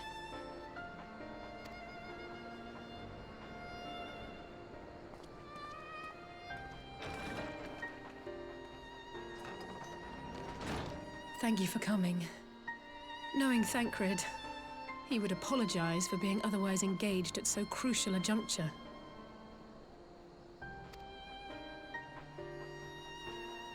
In gifting us a course of action, Thancred sowed the seed of all that is to follow. We have but to nurture it as best we can. To him, I would say, rest easy, that he may wake to enjoy the fruits of our labors. Now, the matter of the mysterious voice must not be forgotten.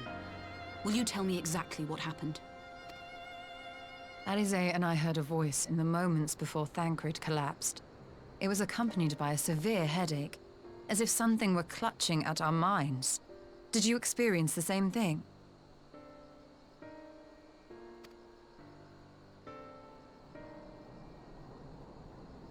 So, in between the voice and the pain, you felt as if you were somewhere else entirely?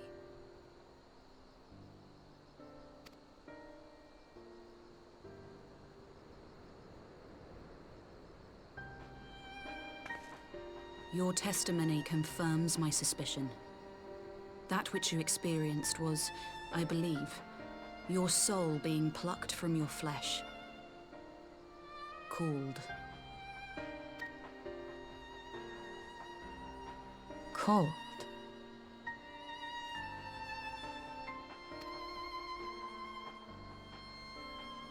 I myself examined Thancred.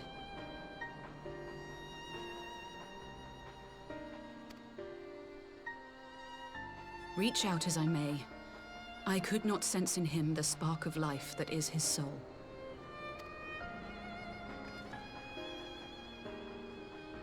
What does that mean?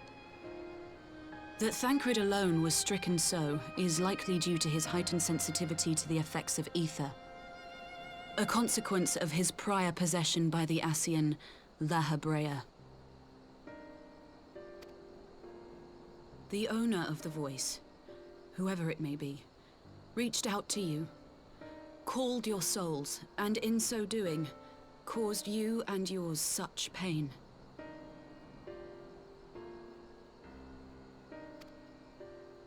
But if that's true, where exactly are we being called to? I know not. Yet one thing is plain. Whoever waits for you on the other side is possessed of a power unlike any I have ever known.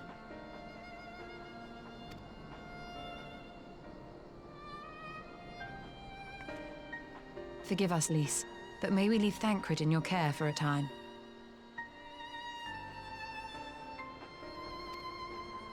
As if you had to ask. I may not be a scion anymore, but I'm no less a friend. Don't worry. I'll see to it that Thancred's well looked after. Just focus on solving this mystery, all right? Thank you, Lys.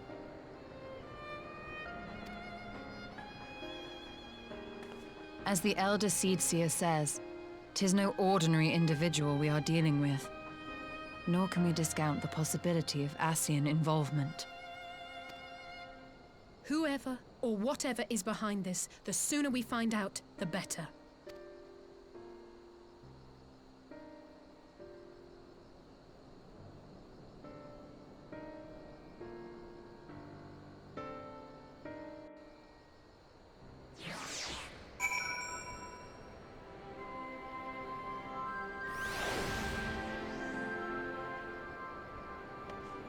Alright.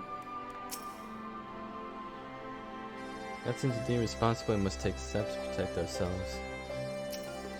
I mean... We'll see, but I don't know why the Ascians would be doing that to me now and warning me of something. I just tried to call Urion J on his link pearl, he didn't respond, but I dare to hope that he possesses some knowledge we do not.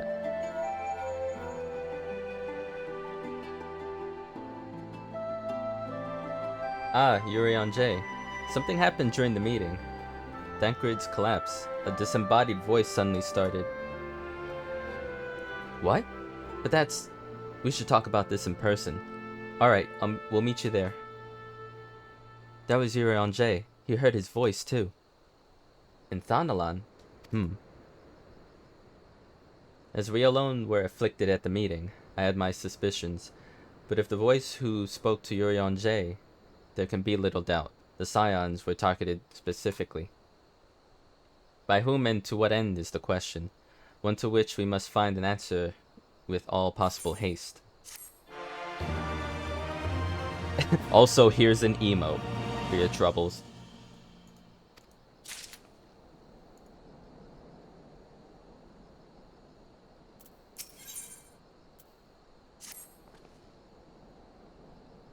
Urion J agreed to meet us in the Rising Stones. If any of the others heard of the voice, we'll find out soon enough. Good luck. I shall get back to meeting with the Elder Seeds here, but if there's anything I can do, anything at all, you must let me know, alright? Promise me.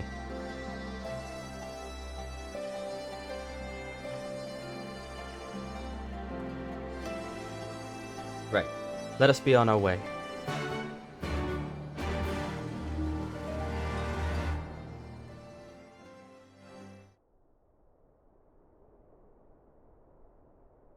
Meanwhile...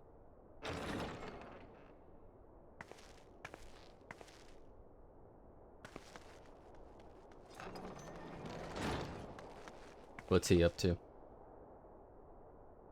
Urianger! Gods, it's good to see you. Would that our meeting were under happier circumstances. I judged the voice sufficient cause for concern even before you sent word of its effect on our comrade. You heard it too, then?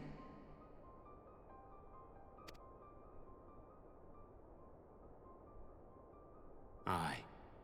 And all but certainly at the selfsame instant.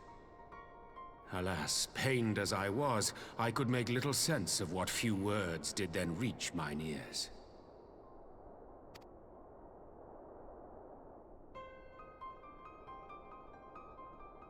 Who do you think is responsible? Could this be the Ascians doing? That I cannot say. Not when so little is known. Ere I indulge in speculation, I would examine Thancred with mine own eyes. To Alamigo, then, without further delay.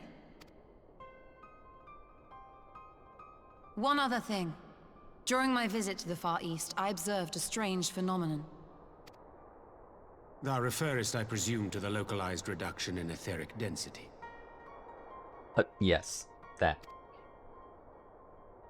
Well, that spares me the trouble of an explanation. Yes, I noted precisely that at two apparently unconnected locations. I take it the phenomenon is not limited to the Far East. Indeed not. Of late, our agents charged with surveilling the beast tribes have spoken of little else. In every corner of the realm, they tell of places in which the ether hath grown thin. Naturally, my suspicions first turned to primal activity, but the areas thus affected betray no evidence of summoning. I must confess to being quite perplexed. If the same phenomenon is being observed in multiple locations on opposite sides of the world, we may safely discount regional factors. Needless to say, this warrants further investigation. Yes. Indeed. I shall make it my task to.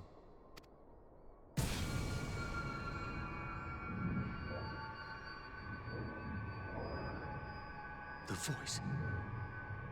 It calleth to me once more.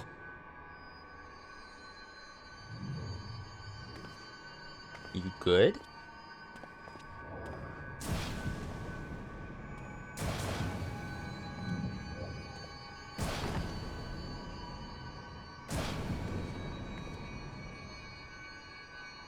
I hear it too.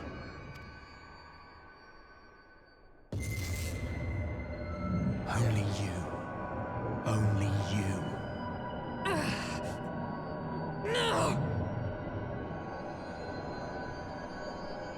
Ishtola! Rianger! Throw wide the gates.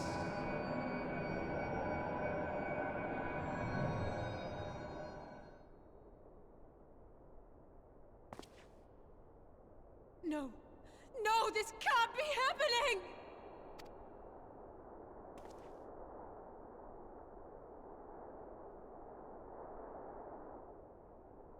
Y'shtola! Rianger! Open your eyes! Open your eyes, I beg you! Say something! They're not. They're not Anything. dead. Not again.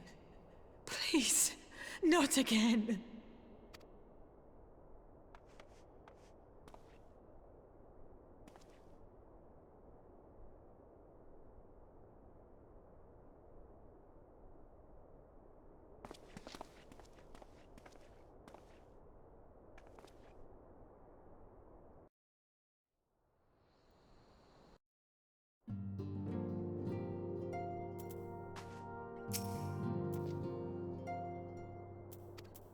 I mean, if we're gonna have migraines like this hourly, daily, we can't really be the Scions then.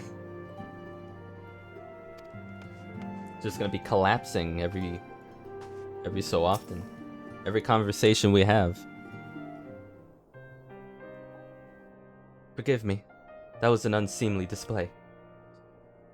It happened before your very eyes, milady. None here would have behaved any differently. We've borne the two of them to a private chamber, but tell me, is it true that Master Thancred languishes in a like state in Alamigo? I'm afraid so, though given the circumstances, it would seem best to observe them together. I would send word to Lys that he should be brought here. Take heart, milady. The world is full of scholars and knowledgeable folk of every persuasion. Someone out there is bound to know what ails our comrades, and how it may be cured. Thus we will rouse them no matter what. That we will, Hori. That we will. But first things first, our comrades will have questions. May I ask that you explain the situation to them? I must attend to a private matter.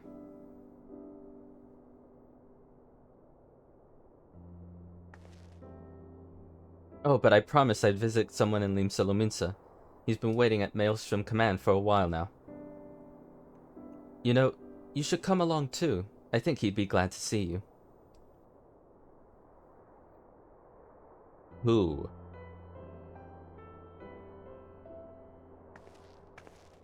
I'm in Limsa daily. Like, who the hell am I meeting?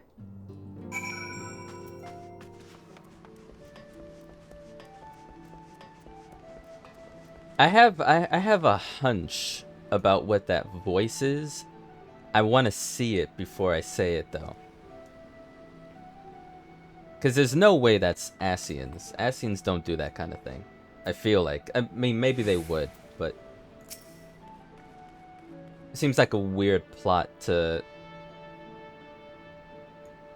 get us all... Well, most of the Scions unconscious, except me.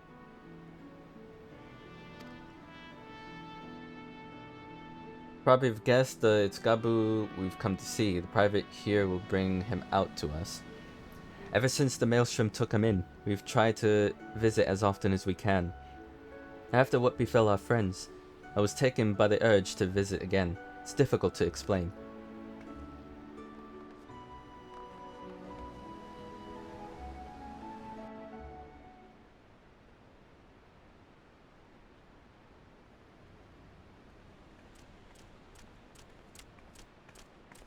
I'm glad he's okay. Here he is, my lady.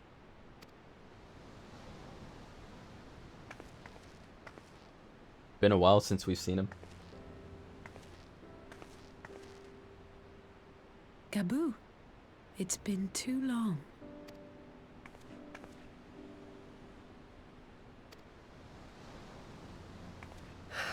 I'm afraid there's been no change. If he can see or hear us, he has given no sign. I see. You're still fighting. I'm proud of you.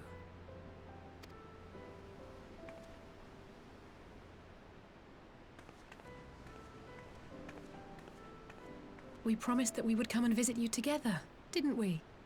Alphino and I. I'm sorry that we haven't managed that yet. You know, with the three of us like this, does it not remind you of that night? Of the stars beyond count twinkling in the heavens? I was feeling pretty low back then. Powerless. But I knew that my brother was close by if I needed him, and that the others would be waiting for me back at the Rising Stones. Not like now.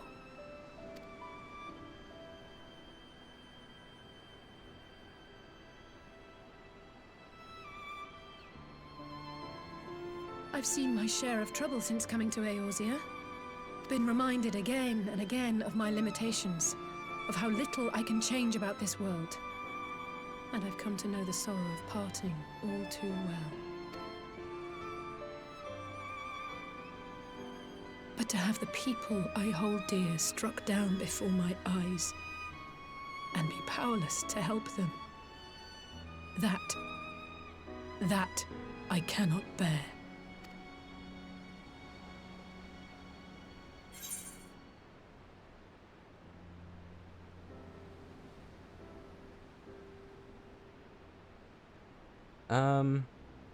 I mean, they both kind of mean the same thing, but okay.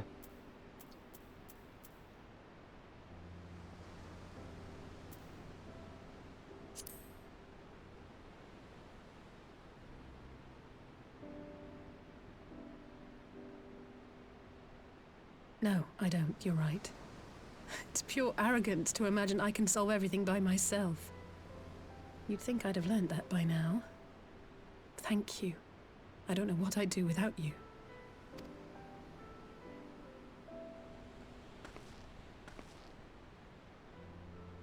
Well, that's more than enough brooding for one day.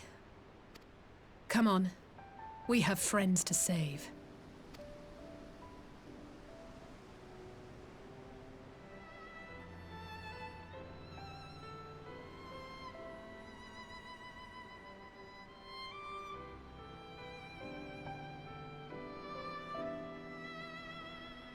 I forgot who said it. It was someone in chat or some...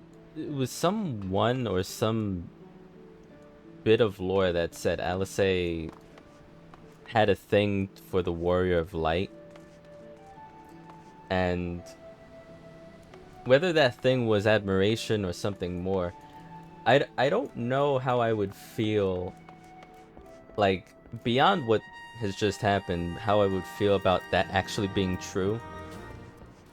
Because I kind of like us being comrades and friends.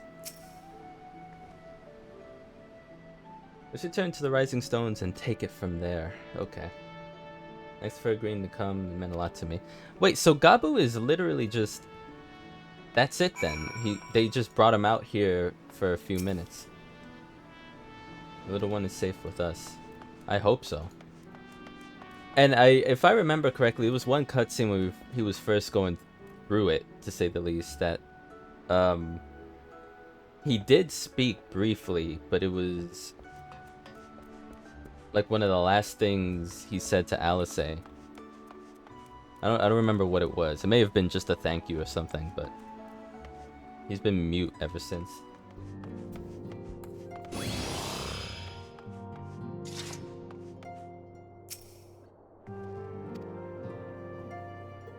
I did some thinking on the way back, and I think Hori is right. We need to seek out help. Ordinarily, we would turn to our own experts on such matters, but they're both among the stricken. I would begin by reaching out to the myriad guilds and research institutions here in Eorzea. Additionally, Grandfather and Minfilia had a wealth of connections between them, and I mean to explore those avenues too. We'll find a way to save everyone, mark my words. Much and more has happened in recent days. Some of it for good, some not so. But all around me, people continue their fight. From the shinobi who search for Alphino to the Alliance members who make ready to move against the Empire, they march on in the face of great adversity, bearing heavy burdens. Everyone is playing their part, and so must I. You have your own part to play, I know, and it's bigger than most, so I won't keep you. Just promise that you'll visit from time to time, and I'll promise I'll have good tidings to share with you when we do.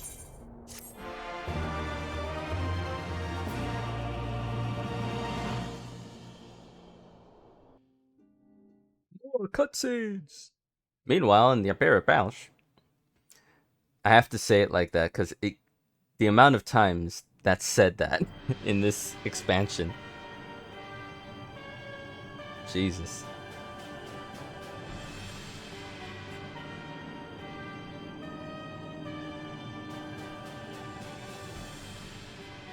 The populares no longer present an obstacle.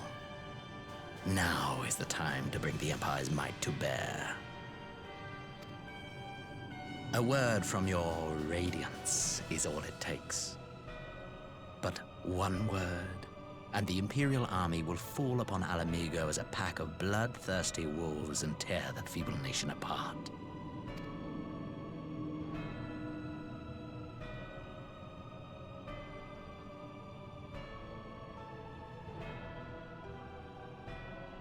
Have you no words for me? No, I think he knows, dude. I don't think he... Despite the lengths I go to, an emissary playing the part of a fool.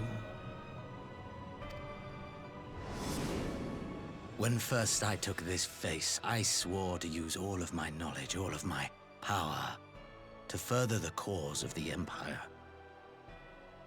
My deeds stand testament to my commitment.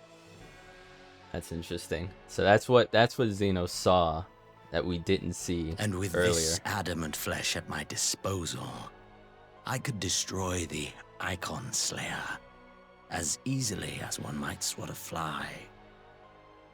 Why do you hesitate?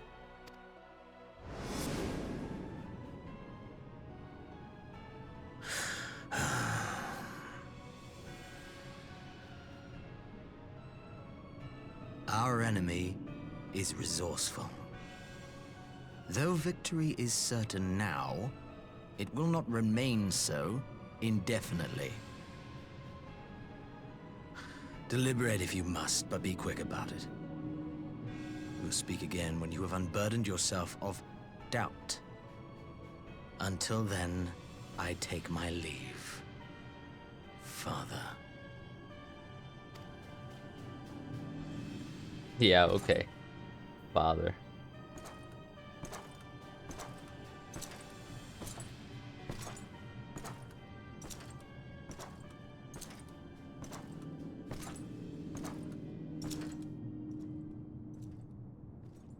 I should be the one to sigh.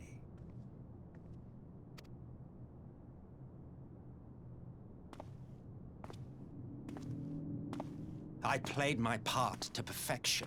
I had earned my rest, and then thanks to Laha Brea's crowning act of idiocy, our favorite emissary sees fit to summon me back.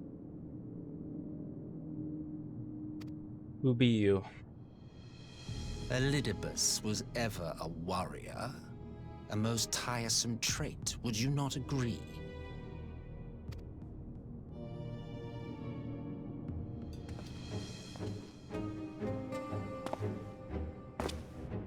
What? Have you no words for me either?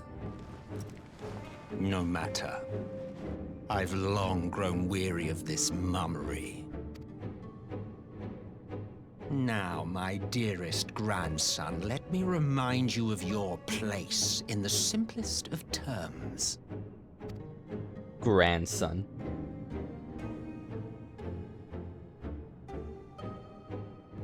You do not make judgments, you administer them. Swiftly and to the letter. Naught else is your concern. Elidibus may be an insufferable bore, but he is no fool. His choices as emissary seldom err.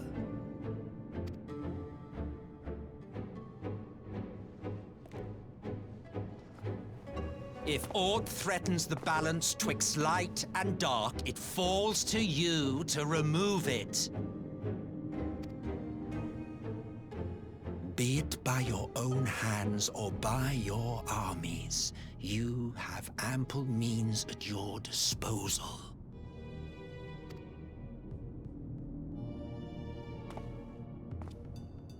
That is why this empire exists, why I built it. Oh dear, have I touched a nerve? You always were an easy one to read. Is he really his grandfather? Or like a manifestation of it? I pity you, I do. As they say, ignorance is bliss. And I know how much happier you would be not knowing the things you know. The Founding Father was an Ascian, and he created the Empire solely for the purpose of sowing the seeds of chaos. Yep. I'm sure that would be bliss to his ears if he didn't know that. Don't take it personally. Fuck. I merely do my duty. To bring about a calamity requires no small amount of power. And there is no surer way to obtain such power than by collecting powerful pawns. To that end, I have labored long and hard, and I must say I am quite pleased with my handiwork, paltry though it seems in comparison to Alag.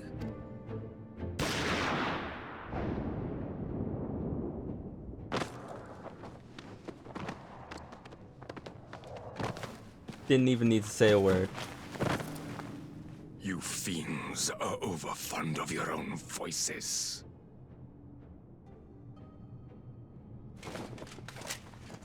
Mark me, Ascian. Man is the master of his own destiny.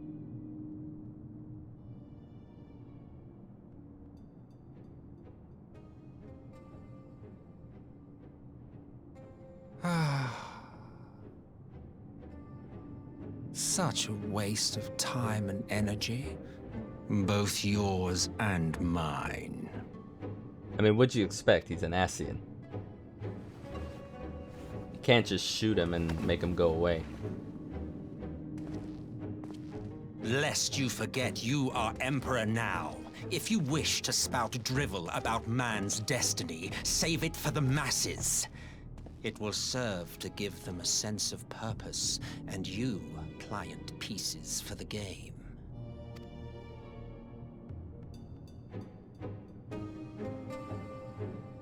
Oh, do stop sulking, boy. You, of all people, should understand. Ours is a struggle to restore both mankind and the world to their rightful state. Viewed thus, our goals are one and the same.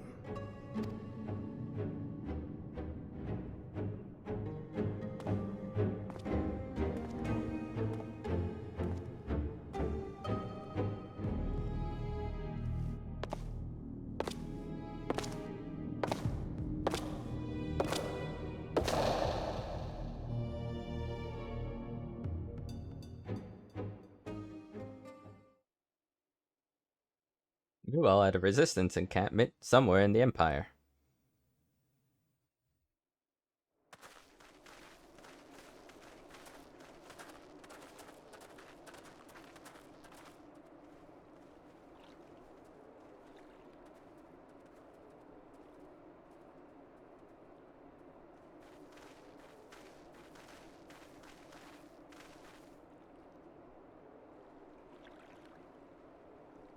What in the world?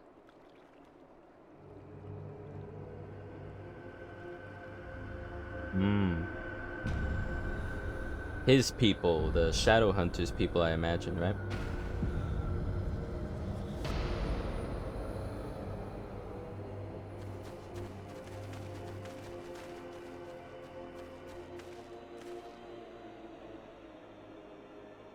Dead. All dead. Yet I see no wounds or any evidence of battle.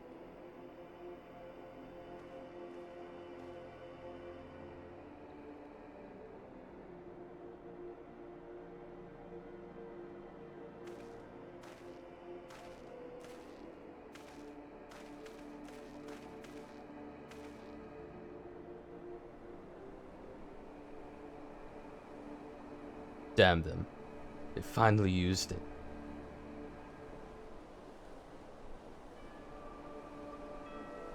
The Empire developed an alchemical weapon in Girabania, a gas. Black Rose, it was called. And to breathe it is to breathe your last. And that did this? I thought the project abandoned, and this vile fruit destroyed. But naught else could have wrought such an atrocity.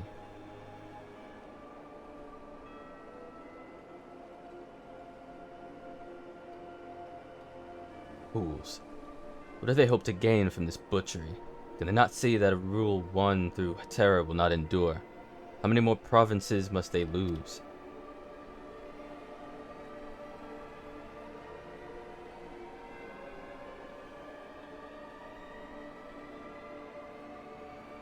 Nay, wait. This is not the work of men, but monsters. The Assassins. It cannot be a coincidence that their trail led us here. Their objective was never to rule, but to sow strife and discord.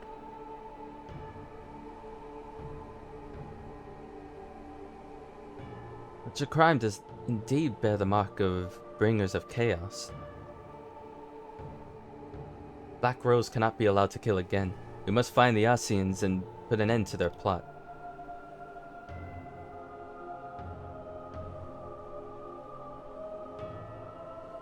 I just realized this man has a third eye looking thing.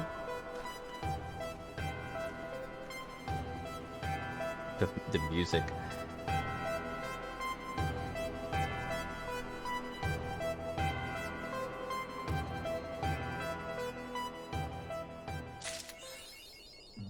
I have many questions about all of that, because there's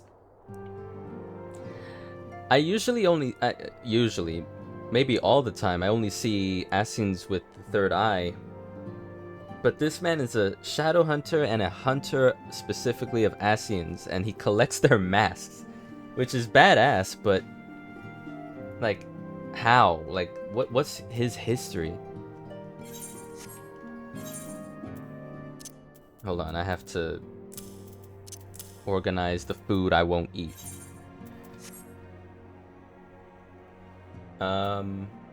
Prelude and Violet.